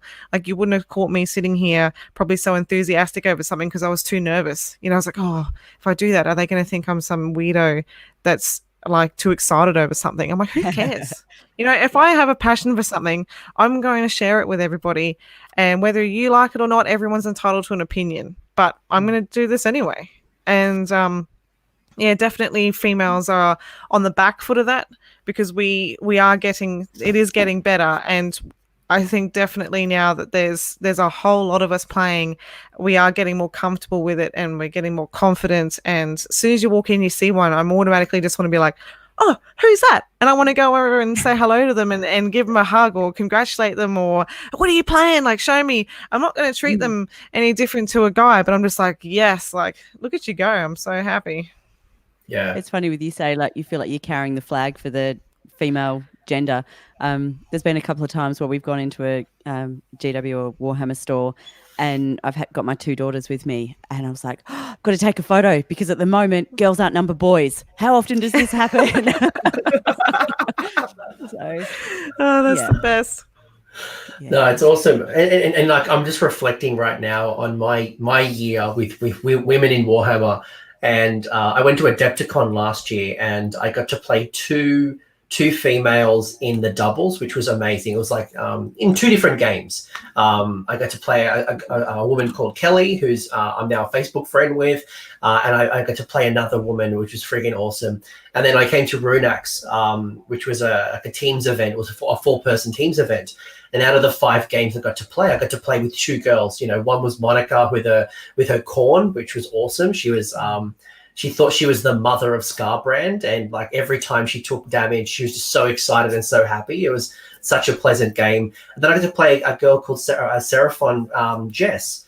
And I'm reflecting now, and I've just had such awesome games. Heck, last year I played Beth at CanCon, which is that 13-year-old girl I was mentioning earlier. So I've just had nothing but amazing games. And if I actually reflect on the games that I played, they're some of my most memorable because they were fun, they were interactive, it was enjoyable, and the skill level was no different between a male or a female. So I think it's important to, I think, Gemma, everything you've just said around, that confidence of walking in and really owning it, that will take time, but not being shying away from it, because it would have been easy for Christine to have that first experience and not attend Bobo or not attend that first event, be uncomfortable and not come back. But now she's reaping the rewards from her persistence. And definitely. And just being sometimes stubbornness is what gets you through. Celebrate that's it. Exactly right. I think, and stuff like this, like having us on, just, for anyone that's watching, or if there's, guys out there that have, partners that are watching it with them, hopefully this gives you just that extra bit of support and confidence, and you could probably jump on and be more confident probably faster than what I have, just because we're here already. And don't be scared to send us messages, or if you want some support, or if you're just too scared to ask someone else, don't be scared to send us a message, because I'm more than happy to help. And I'm sure more than helpful, I don't think so, more than happy to try and help. And I know that there's going to be a lot of other women out there too, so if you do feel more comfortable talking to another woman about gaming or community stuff, just message, because I'll try my very best. Yeah, I was going to say, in the show description, if you're watching this on YouTube, I've put a list of about 20, maybe 25 women that I follow or have been recommended to me on Twitter, who are painters, they're war gamers, they play Sigma, they play 40K, they're just general hobbyists. There is a YouTube channel called Partners in War, PAW. It's like a husband and wife duo who play Warhammer. Like, go follow them, go ask them questions, go comment on their stuff. And I think the message I'd want to kind of nail here is that you're not alone. One, there's 3 people here. 2, there are more out there. Definitely. Lots more out there, yeah. Follow It might all just of be a the bit people. less vocal than we are. I think Twitter's been really good for that, is that, if you're struggling to find games, 9 times out of 10, if you put out on Twitter, by the way, I'm in XYZ area, is there anyone that fancies a game of 40k, for example? And 9 times out of 10, you're going to have someone just sit there and go, oh, by the way, oh yeah, I know a local games club to you. Let me just send you that link. You know, it's like whenever we go to events like the Age of Chumps, which is our local club, you know, we're not particularly great at dice rolling, but we go for the sports votes. That's what we tend to go for. And, you know, whenever we go to events, they sit there and go, oh yeah, we're based in Northamptonshire, England. Oh, let me hook you up with the link. Here you go. You know, come join our WhatsApp chat. You know, and a lot of time they then come down to a club night and they make friends. And it's really interesting to see whether it be male or female in this community, trying to get more people involved so as it gives them that sense of, once again, community, so as they feel accepted and sit there and go, you know something, whether it be I'm a rookie gamer or an experienced gamer, I've got a safe place to be and a place that is going to welcome me no matter what. And that's what I really love about this community as it is at this present moment in time. That's a really good point, Christine. I've never met a Warhammer player. I've never met a Warhammer player who has not wanted more people in the community. I've never met anyone who's afraid to, you know, if we bring new people in, what's that going to mean? I've never met anyone like that in Warhammer at all. It's always been about how can we make this more inclusive? How can we get more people to come to clubs or to be playing in stores or to be coming to events? What can we do to try and reach out and to get you to come and join us? I have in a couple of other different gaming groups seen people who have been worried about what it may mean if, you know, it's not just the same core boys club, but I've never experienced that in Warhammer. No, I agree. Big time. Good question. That's probably coming at the right time. Before I get into some of I might do some rapid fire questions that I got asked before the stream. But one that's just come up from Castic is how would you promote a gaming club culture to introduce more females into that male-dominated gaming club? With our club, we take loads of photos we do and put them up on our Twitter. We do. So we'll take photos of the games and the people playing, because obviously if they're comfortable with it, you know, if they're not comfortable with it, we don't post their face. That's one thing that we have massively. We'll take photos of what the games are. So whether it be Blood Bowl, whether it be AOS, whether it be 40k that we've got going on, we even have Adeptus Titanicus down there. We have the whole lot, and we post it up and we say, oh, interact with us, talk to us. You know, if you're not sure, ask. You know, we're always happy for you to just walk in and say, oh, by the way, I'm James. What do I do? You know, how do I get involved with this? Come on in, my friend. Let's have a little chat. You know, let's sit you down. You know, what system do you want to learn? And a lot of the time there is going to be people down there straight away. We've got Craig that's our Blood Bowl guru. We've got, you know, a lot of the AOS community that's there. So me, my husband Paul, Pa, Steve, you know, we get Paul Haley down there as well. We've got Alan, he runs 40k AOS and also Blood Bowl, and he's learning Blood Bowl at the moment. Any one of us will stand there and go, let's have a chat. I'm hopefully teaching one guy how to play Big War. Hopefully then it might mean I might learn it as well, but you know, I currently only play Iron Jaws, but it's still giving me that learning of different systems. And going back to the doubles event idea, you know, I was at doubles event for Crimbobo and for the Nuneaton War Acolytes, and I had such a blast facing against these other armies. But I was looking at it going, wow, I've learned so much more about my own army through doing that, and also learnt about, which is what Alan was taking, he was taking Nighthorn. It was interesting to learn a bit more about that, and now that the Mortal Realms magazine is out in the UK, and I've slowly started growing those as well. I've looked at Nighthorn and thought, oh, that looks really interesting. Let's play with that as well. It's like a gateway drug, people, I tell you. You know, it's like all these different little bits, you know, they've all decided to come together after just not even 8-9 months in the hobby. And I've already got a slow grow on 2 armies on the go. Got 2k worth of Iron Jaws painted up. Christine, you're gonna have to try Big War. I'm taking it to SAGT, and I've played Iron Jaws in Big War, and I don't know if I can go back to Iron Jaws after Big War. Big call. Yeah, I've been told that by Tom Bell. He's one of the best Iron Jaws players in the UK. By people like Gabe Huddleston as well. Like all of them have stood there and just gone, Christine, please just try Big War. Like Nathan Breckett as well from Ice War Game. Yeah, I was messaging him the other day. Yeah, I messaged him the other day and I was like, oh, so what do you reckon about Iron Jaws, a Big War? And he's like, what's Iron Jaws? Like, it's Big War. I'm like, okay then. I'll be playing I've already said to him, I was like, I need to get him to just sit down and just go through it with me. Because Lisa and I can sit there and look at it and go, is it beneficial to the current army list that I have? Because I don't really want to buy or paint or build any more models for Iron Jaws. I'm quite content with the list I have. I run Iron Fist. That's where men and women differ. I've never met a male wargamer who's been content with the army that he's got. Yes. Ever. Oh, I can definitely vouch for that. Oh yeah, my husband's like that with his Sylvaneth. He sat there, he looked at one list from this weekend. It was a lady that was actually playing called Sophie. She's running Sylvaneth in this team of tournament, and she was looking at these. He looked at her list and goes, "Oh, she's taking like 6 Kernos swords.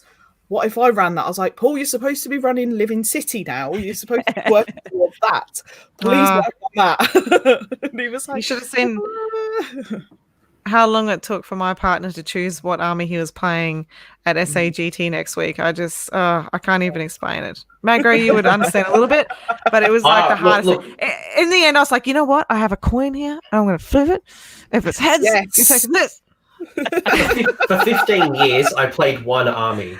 And all of a sudden, in the last couple of years, I'm like an addict. Like I have no interest in like the lizards, the Seraphon. Literally, there's articles the last couple of days. I'm like, I want Seraphon now. But I've got so much already that I'm not playing. I call my husband a magpie because I think that sounds nicer than an addict. just hoarding. Same, really. Yeah, well, you can only see some of the stuff here. I won't do a tour of the room because I won't be able to move. Just don't be like me and have 3D printers as well. That gets me into trouble. I remember going through that with you, Magro. I've already been down that road with the 3D printer. Well, I got my 3rd this weekend, but this is not about me. This is about you. It was free. Yes. Onwards and upwards. Put us back on track. I was just going to call to get us back on track. I just want to call out a really good point that Christine's made around having multiple systems and having different ways to get into the hobby. I've had a few people who have commented and said that their partner gets involved and they like playing Warhammer, but the idea of playing 3 hours of Age of Sigmar or 40k is just like, it's too much. I'm not interested in that. So finding ways to have that 30-minute to 1 hour to 90-minute, whether it's Kill Team, whether it's Warcry, whether it's Underworlds, whether it's Warhammer Quest, whether it's Blood Bowl, if that's a way you want to get them into the hobby and get more female gamers into the club or the community, find systems and find areas that they want to play. That's what I'm hearing. Some of those shorter games, there's so many less rules to have to remember as well. So whereas going in and playing a 3-hour AOS game is just so overwhelming with all of the different everything you need to remember. Whereas 45-minute Underworlds game, I can do that. I think that's an incredible point, actually, that I was a bit naive in that area. I never really thought about it because I'm such, we already play games. So a 2,000-point game to me is like just going for a walk. But that's definitely a big thing is the time. Like, you're like, oh, come play this game. How long does it take? 3 hours? You're like, no, thanks. I think it'd be 25 minutes if I'm lucky. Yeah. Reminds me of my wife who always whinges that she gets her hair done every 6 months or every 3 months, but it takes her like 3 or 4 hours. So like when you compare that 3 hours to the hair, that's literally the thing that she least enjoys. We're doing on a regular basis. Of course she doesn't do 3 hours. Yeah. They even have it on Xbox now. So if people like that platform, and you want them to get into tabletop gaming, but they like playing Xbox at the moment, just play some Warhammer on there to start off with, and then be like, do you want to play the real thing? And then you can jump into a 25-minute game of Shadespire or something. I was going to say that's how my husband started playing Blood Bowl, because he liked the look of it, but I bought him the game for Xbox because he's trying to get his points up on there. He's a bit obsessed with it at the moment. And he was just like, I want to play Blood Bowl, but I'm not sure how I feel about playing it. I was like, well, I'll tell you something. Here you go. Here's the game. See how you get on. If you like it, go for it. If you don't, it's all good too. At least then you've still got that game that you can just sit there and play as a chill out, for after a long day, for example. And he's now got, I think, 3 or 4 teams, slowly but surely. I think he's just got rid of one. He's got rid of his Nurgle team, but he's running the Seraphon team, Skaven, and I know he's looking at a slightly different team, but I'm not entirely sure what it is yet. So it's quite interesting to watch, actually. One other thing I'll call out before I'll be the bad guy in the someone in the comments has made this point, and I think it's very valid. I'll be the bad guy in the room, and I'll say it. Basic hygiene, encouraging basic hygiene and making sure that guys don't smell. I know Magic the Gathering, there was a tournament recently where they actually said that they would kick people out if they actually smelled really bad, and they would actually literally ban them from the event or ask them to leave.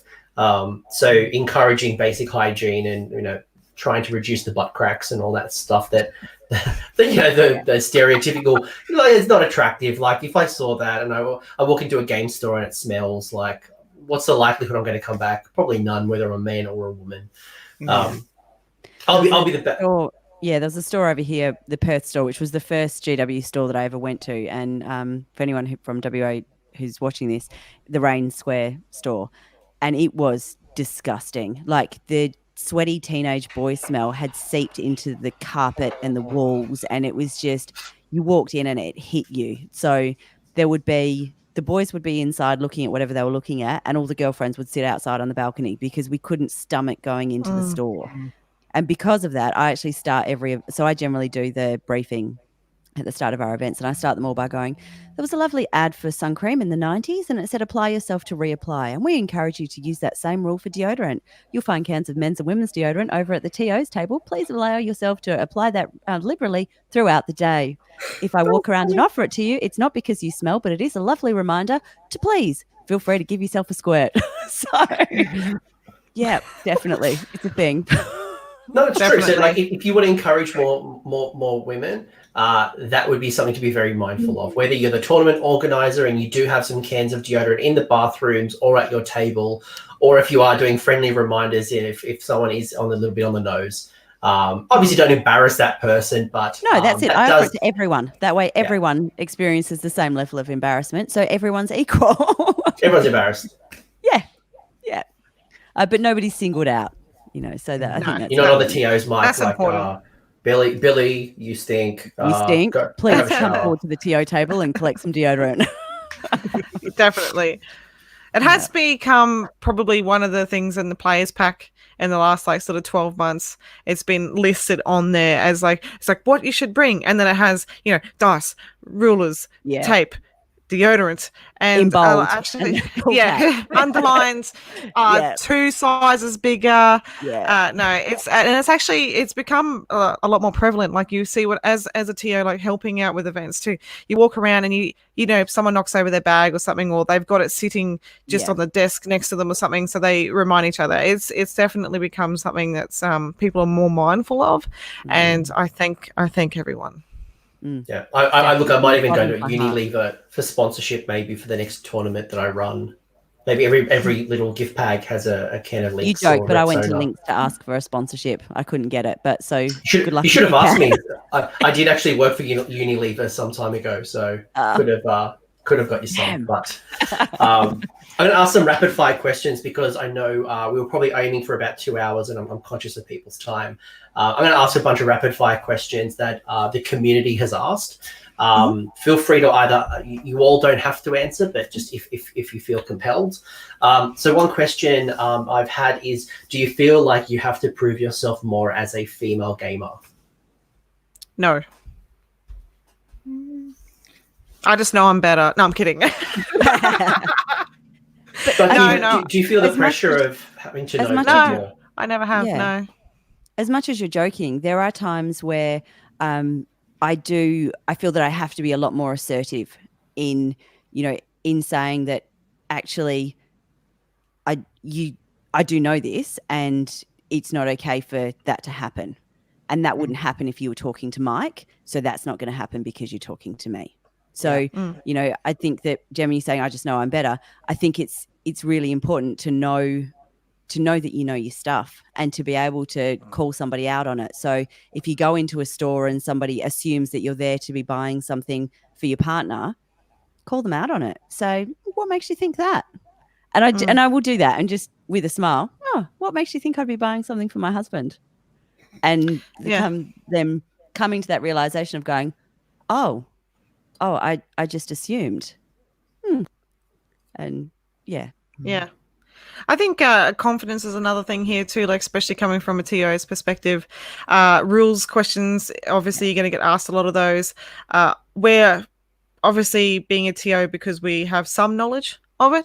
So answering those questions with confidence, and if you don't know, also answering with confidence, saying, I'm sorry, I don't actually know the answers to that, but give me 2 minutes and I will find out for you. Just everything, you know, being not rude, but just answering friendly, but confident. I think I've never, ever had a drama with anyone that tried to second guess me or anything like that. I've been very lucky with the community so far. Yeah, I've only had one experience. We've run a lot of events, but one experience where I've been in the middle of explaining something to a player and he's turned around and walked away and gone, you know what, that's just not okay. But that's one player, and we've had thousands come through our events. So it's not a bad percentage. And I've had some people have mentioned, like Rocco, for example, had mentioned his wife when he's trying to get his wife into the game. Some of his wife's opponents have assumed that she doesn't know anything and have tried to explain rules and hobby and kind of basically what you said, like literally try to override her opinion. It's actually forced them to move shops twice. But then on the other side as well, Evie, not Queensland Evie, but another person called Evie has mentioned exactly what you said around walking into a game store, and she's often treated like she is buying something for someone else. It's never buying for her. And I think calling it out and asking why they assumed that is a great piece of advice, because definitely. I'm sorry that there's, you know, we're going to find that in the world everywhere. I'm sorry that it has happened to you. But yeah, just remember, you know, if you're there to get something yourself, just stand your ground. Like, don't be rude, but just be like, yeah, exactly like what Emma said. You know, what makes you think it's going to be a gift? Like, I enjoy the hobby. Is that a problem? And the reason that I ask what makes you think that is because I think that it allows that time for some kind of reflection. Well, what does it? Yeah, why would I assume that? Rather than going in and attacking and saying, you know, you're a chauvinist and that kind of thing. No, just give them the space to go, yeah, actually, you're right. I did make an assumption there. So. No, that's a great call out. I get an assumption made all the time when I buy makeup brushes, which I've now realized is the best dry brush in the world. Yes, they are. But my wife's makeup brushes are off limits, I'm told. But yes, I've heard a lot of stories where people have not felt comfortable buying because there's just a general assumption that if you're coming into Warhammer or buying miniatures, it clearly isn't for you because you're attractive, because you're female, for whatever reason. So I think calling it out is a great way to self-reflect and hopefully stop the cycle. The other question I was going to call out was Catherine Smith had mentioned that she's playing 40k in AOS at the moment, and she's only playing her with her boyfriend. And while she's enjoying that, she wants to step out and actually get involved in a community. So she's like, how do I find players to play with outside of her boyfriend? Straight away Twitter, I would say, because a lot of the AOS community and the 40k community seems to be linked up on there. They do. And even Facebook groups, you know, that's a good place to start. You know, where I started was Twitter, you know, a lot of the time. And if I wanted games, I will just shout out, oh, guys, I'm up at Warhammer World, for example, on this date. Would you fancy a game? And a lot of the time there'll be a couple of people saying, I can't make it that day, but how about make it on another day? And you're still creating that, oh, this person wants to get in this community, let's do this, people, you know, and rallying around them and giving them that support net, whereby then they don't feel, oh, people don't want to play, this isn't good. You know. Yeah, I don't do Twitter at all, but I think I'm more of a Facebook girl. So just jumping on and doing a search for clubs in your area, that kind of thing. Or, you know, for us, it's Perth, Western Australia 40K players, for Perth, Western Australia AOS players, joining that group and then asking, does anyone know if there's a club? I'm south of the river. Is there a club nearby? And then you generally find people will jump out and go, oh yeah, you've got this, you've got Crags, you've got Outpost, you've got that kind of thing. These are when they meet, and then you're able to go. So I think just checking out your clubs, finding out where they are and going down and playing, or going into your local GW Warhammer store. Well, the other one, Use the create your own. resources. You can create Yeah, well, your I own think as well. that Which is always a great way. one of the great things about Warhammer is that there are actually stores. Like a lot of the other wargaming games, it's all online. Whereas we've actually got this great resource with having however many stores in each of our capital cities. Going in there and using that resource, asking your local GW Warhammer manager, where are the clubs that are nearby me? Where are people playing? Is there times when you have more people coming into the store where I can pick up a game? That kind of thing. I had a great question from a gentleman called Tristan who had mentioned that he's a father and he has 2 young daughters who are at that age they're starting to show interest in daddy's figurines. And his goal one day is to get them, or at least share that hobby with his children.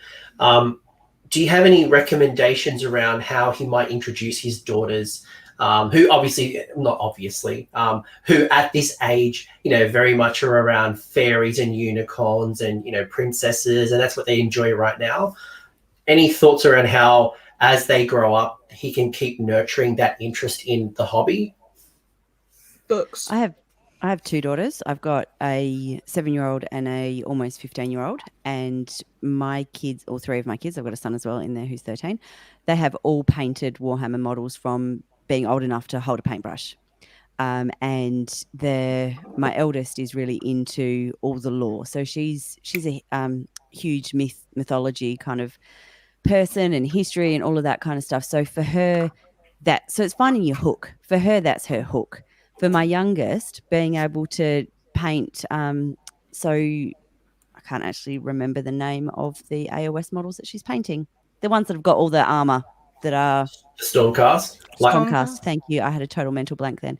So she's painting the Stormcast, but she's painting them as princesses. So, they don't have to be done with the antique gold type colouring. You can paint them whatever you want. So just... that's what we're doing anyway. And we play Simple Hammer with the kids. So that's taking away all of the complex rules, and everything moves the same amount. Everything does the same amount of damage. And, just starting them with really basic rules, starting them with 3 models each, just playing with them, finding out how they want to be engaged in it. And, both of my older 2 kids have read the teenage books that are out for them, Warhammer Adventures. We got our eldest to write a book review for our blog post. So, great way to get her involved as well. So it's just finding out what's going to keep them engaged, and also making it normal that it's not a big deal that a girl wants to play Warhammer. It's just, this is a game. We play games as part of our family. This is one of the games that we play as part of our family. Yeah, 100%. Just keep nurturing it too, like there's no right or wrong. There's so much freedom with hobby and the games. Again, if they want to paint their stuff in pink or black or yellow, it doesn't matter. Like, as long as they're having fun doing it, I think you should support that, and carry on with it, because obviously as they grow, their interests are going to change. So one might still like to paint or hobby, and that's fine. And the other one might want to read books and learn how to play it on the table. You're going to support both things, and there's nothing wrong with either one of them. So as long as, as long as Tristan still has the interest in it as well, at that stage, I think just go for it. Again, like I agree with Emma, playing the simple hammer, taking the rules out, getting them interested, because you don't want to be overwhelming people, especially kids, because they get bored easy. You want to make it fun and interactive. And I think as a family, you should probably, like, even having Friday night games or something as a family, just so you're also supporting a family union too, because I think that's very important. And, accepting, you're not only just teaching kids social side of things, but you're also teaching them confidence and acceptance. And if someone wants to do something different with their army, that's fine. And I think non-judgment. And I think that's a very important skill to learn now. So it's carried through the community as they get older. And I think our community is very strong in that aspect already, but we got to keep that ball rolling. Yeah. And that's probably reflective. So Emma, please. I was just going to say, I think that having models and things around the house that it's okay for kids to touch and to play with as well, rather than, they're daddy's models that we don't touch those because he's going to get really angry if they get broken, or, things that the kids can actually play. Like we had about half a dozen models that the kids had painted. They were like rainbows that lived in the cutlery drawer for I don't know how many years. Actually, I think there's probably still one there at the moment, but it's just normal. So, and there's nothing big or scary about it. It's just part of, and it really is part of our everyday life. And particularly for our youngest, she's grown up coming to events and that kind of thing. So yeah, take the kids to events when they're little as well. Get them to walk around and ask questions, look at the models. Yeah. I was going to say, there's a guy in the UK community, his missus was pregnant last year at Bobo. They started bringing their little girl to events, they did. And I've already said to him, I was like, are you bringing little baby Mia to Bobo? I was like, please bring her, because, she's going to get so many squidges. It's simple, So she's getting so many squidges off of me straight away. I can't wait. Well, it's funny you say that, because I mentioned that 13-year-old girl who's now 14, Beth. The first time I met Beth was at an event called Sydney Slaughter, and I think she was about 11 or 12 back then. She wasn't playing, but she was hanging out with her dad. Now, I didn't know the dad very well at the time, and she was just literally hanging around her dad for 2 days.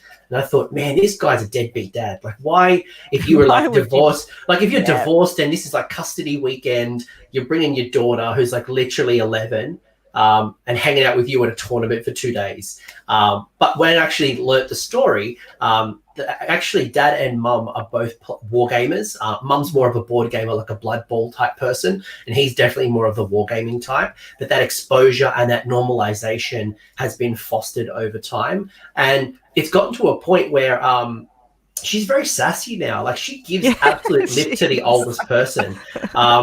She gives absolute mayhem to my co-host Liam. Like, she gives him grief and she doesn't care because her confidence has grown. And I think we've allowed her to nurture and make that a safe space. So again, whether it's for a female or a partner or your mother or your daughter or a son, that environment, whether it's a tournament or an event or the hobby at home or the game store, how do you create that an open, a safe, a welcoming environment without those preconceived, this is the way you build a model, this is the color scheme you've got to paint. Just let them do it. Just do what you want to do. It's your creative expression. Yeah, so I've painted my iron jaws like pink and purple, so I'm sat there looking at it. I love them. I absolutely love them. Cool. So hang on, let me see if I've got one. There we go. One of my little mega bosses. Yeah, that's nice. awesome. Oh, that's good. awesome. Yeah, like just pink and purple, and I was so proud of that model. I robbed some of like my husband's stuff out of his bits box that he's got. And I was like, I need to steal that other mega boss arm because I just really wanted to make it look like Gordrak, like Gordrak's keeper, as it were, and I've kept him on his base, and then I've just done mega boss and Maw Crusher on the same sort of lines. So it's quite. I just don't like the idea of having a set colour scheme for armies. I just don't think that works right.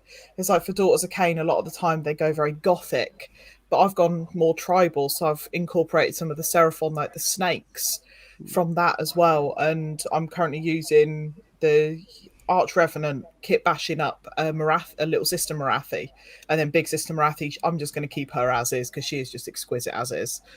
But I just didn't want that idea of someone coming to the tabletop and going, oh, Daughters, hang on a minute, and just looking at each model and picking them up, looking at them, saying, wow, this is really different.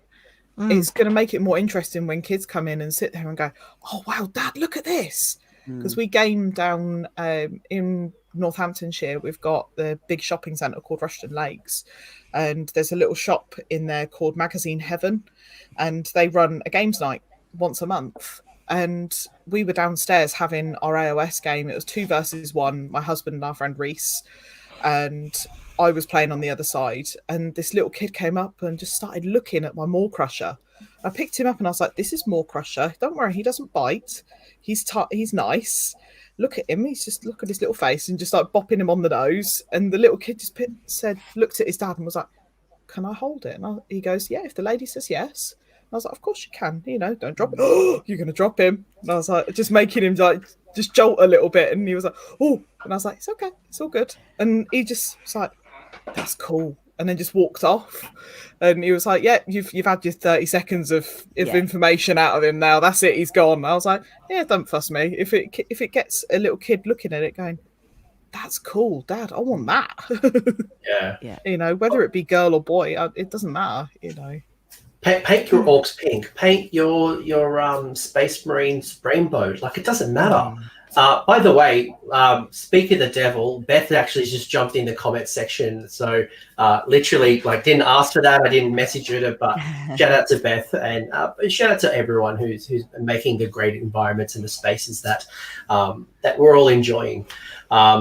I am conscious of time, and I probably got one more question I want to ask before we kind of wrap this show up. I hope anyone who's been watching this has found it valuable to listen, to observe, to reflect, to think about how we can make a more inclusive environment. And yes, absolutely, today is about International Women's Day and bringing women into the hobby, but thinking more about your experience and your exposure to generally the whole community. And I think there's lessons inside. And if you are trying to bring more women into the hobby, whether it's for painting, whether it's for playing, I think what I've learned today is just ask them.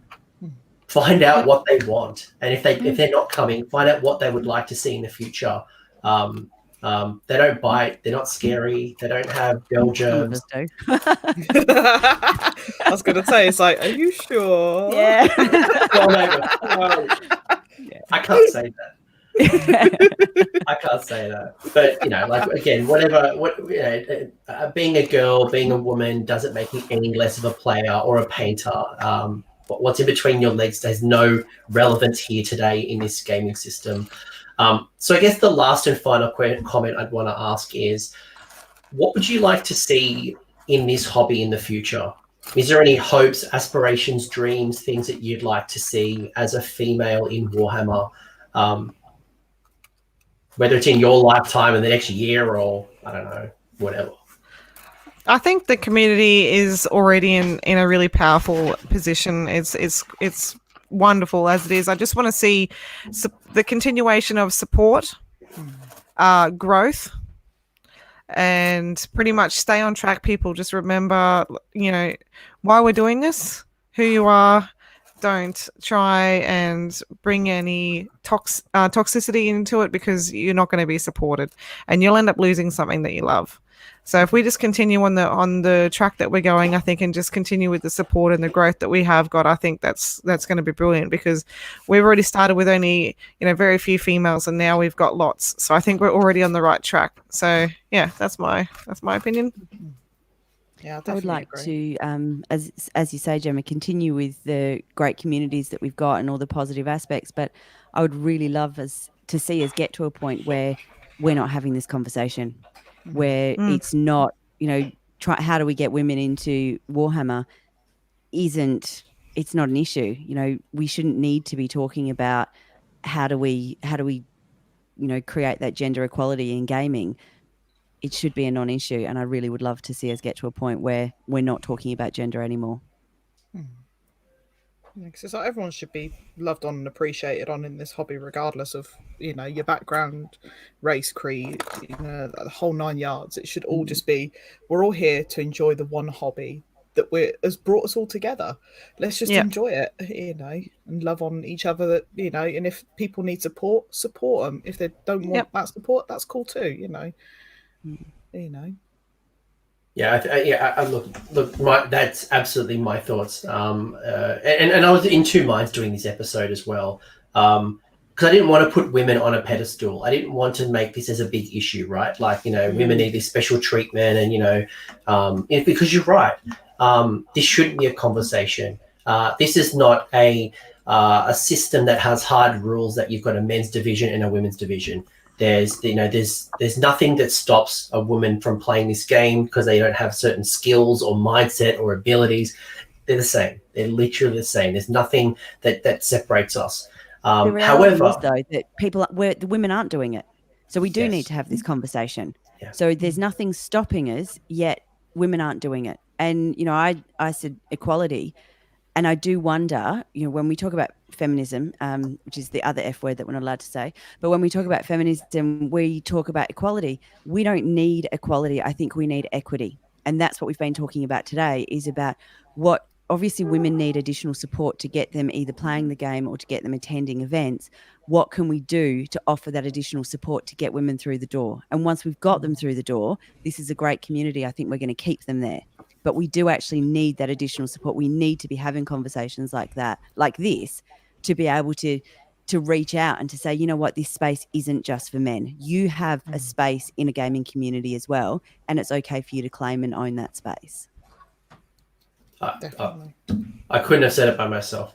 I literally, and I think I'm going to end it at that note. Drop.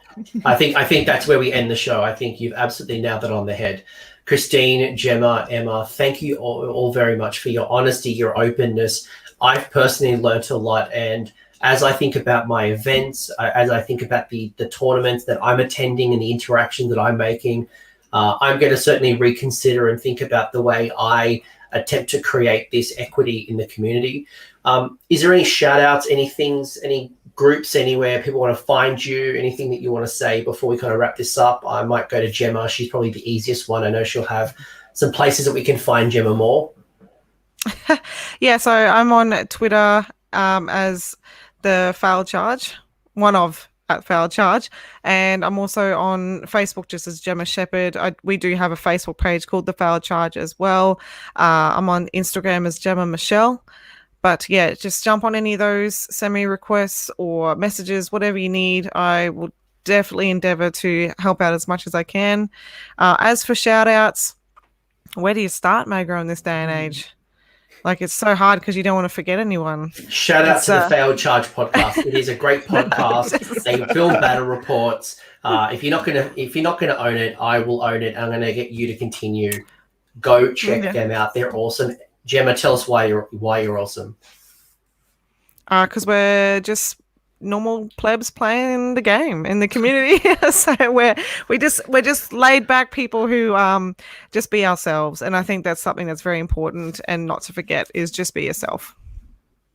Awesome. Thank you very much. Definitely recommend jumping in, checking in all the Gemma stuff. She's awesome. She carries her boyfriend Michael. She carries that for them. It's true.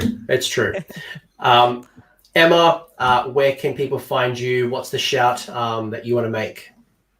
So Objective Secured, we have Facebook, Twitter, which we don't use, so probably don't look for us there. Instagram, YouTube, we have objectivesecured.com.au. We have podcast as well, blog posts. Obviously, we run events over in Western Australia. And I'm Emma Obsec on Facebook if you want to find me. As far as shout outs go, I generally, outside of this, work for a women's organisation, and I start all of my meetings by acknowledging the women who have walked before us. And I would like to finish by acknowledging the women who I'm sharing this episode with tonight and the other women who are playing in some form or participating in this hobby in some form at the moment, because I really want the women who are out there who are part of the Warhammer community to realize that you are the women who walked first. And we are the, if you can see her, you can be her, and own that.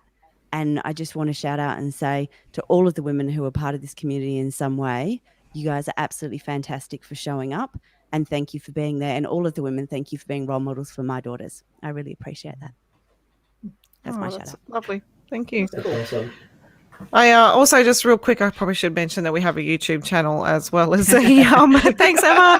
And there's that support right there. And we also have a Twitch channel, the Failed Charge as well, where we've done some battle reps and some commentating at events too. So if you just want to watch some stuff, go for it. Awesome. And Christine, finally bring us home. Where can people find you? So it's mainly Twitter. So it's at Hook and Pin Web. Don't worry, it's not about wrestling, people. It's not about wrestling. It's about my other passion, which is crochet. I was disappointed. I'm a massive wrestling fan. I'm like, oh yeah, she loves like. No. I do love wrestling, to be fair. In all fairness, but yeah, it's named after my other side passion, which is knitting, crochet, beading. But I talk a lot about Warhammer on there. You know, you're always welcome to have a little chat with me on there. I do use Instagram, but not as frequently now. I think it's under Orion and Luna, which is the business name that I'm trying to create for my crochet and knitting. Facebook, it's under Christine Coram, Coram for Michael. I'm on there as well, so you're always welcome to add me as well. I'm always happy to chat any form of hobby, whether it be what I'm doing at this present moment in time, which is kit bashing the living hell out of models, or just even just chatting about anything. I'm always there. It's always good. The last shout I'm going to make is, again, check the comment section, or not the comment section, the show description. Please, I've listed out a whole bunch of wonderful women in our hobby. Highly recommend you go and follow them. I'd also appreciate if you've enjoyed this show and you know someone that I haven't acknowledged, put them in the comment section. You know, let's grow this community. Let's grow the exposure. If there is an awesome Twitcher, if there's awesome Instagrammer, someone on Facebook, so maybe not Facebook, they might not appreciate their Facebook being shared around, but their Twitter, do share your wonderful women in Warhammer who are contributing to this hobby, so we can all again create that exposure and enjoy their wonderful work. So I'm going to end it on this note. Thank you both. Thank you everyone, actually, Gemma, Emma, Christine, the chat, for this amazing discussion. I hope everyone finds this valuable and takes away at least one lesson. I certainly have. So thank you all, and we'll talk again soon. Take care. Thanks so much for having us. Good night. Thank you.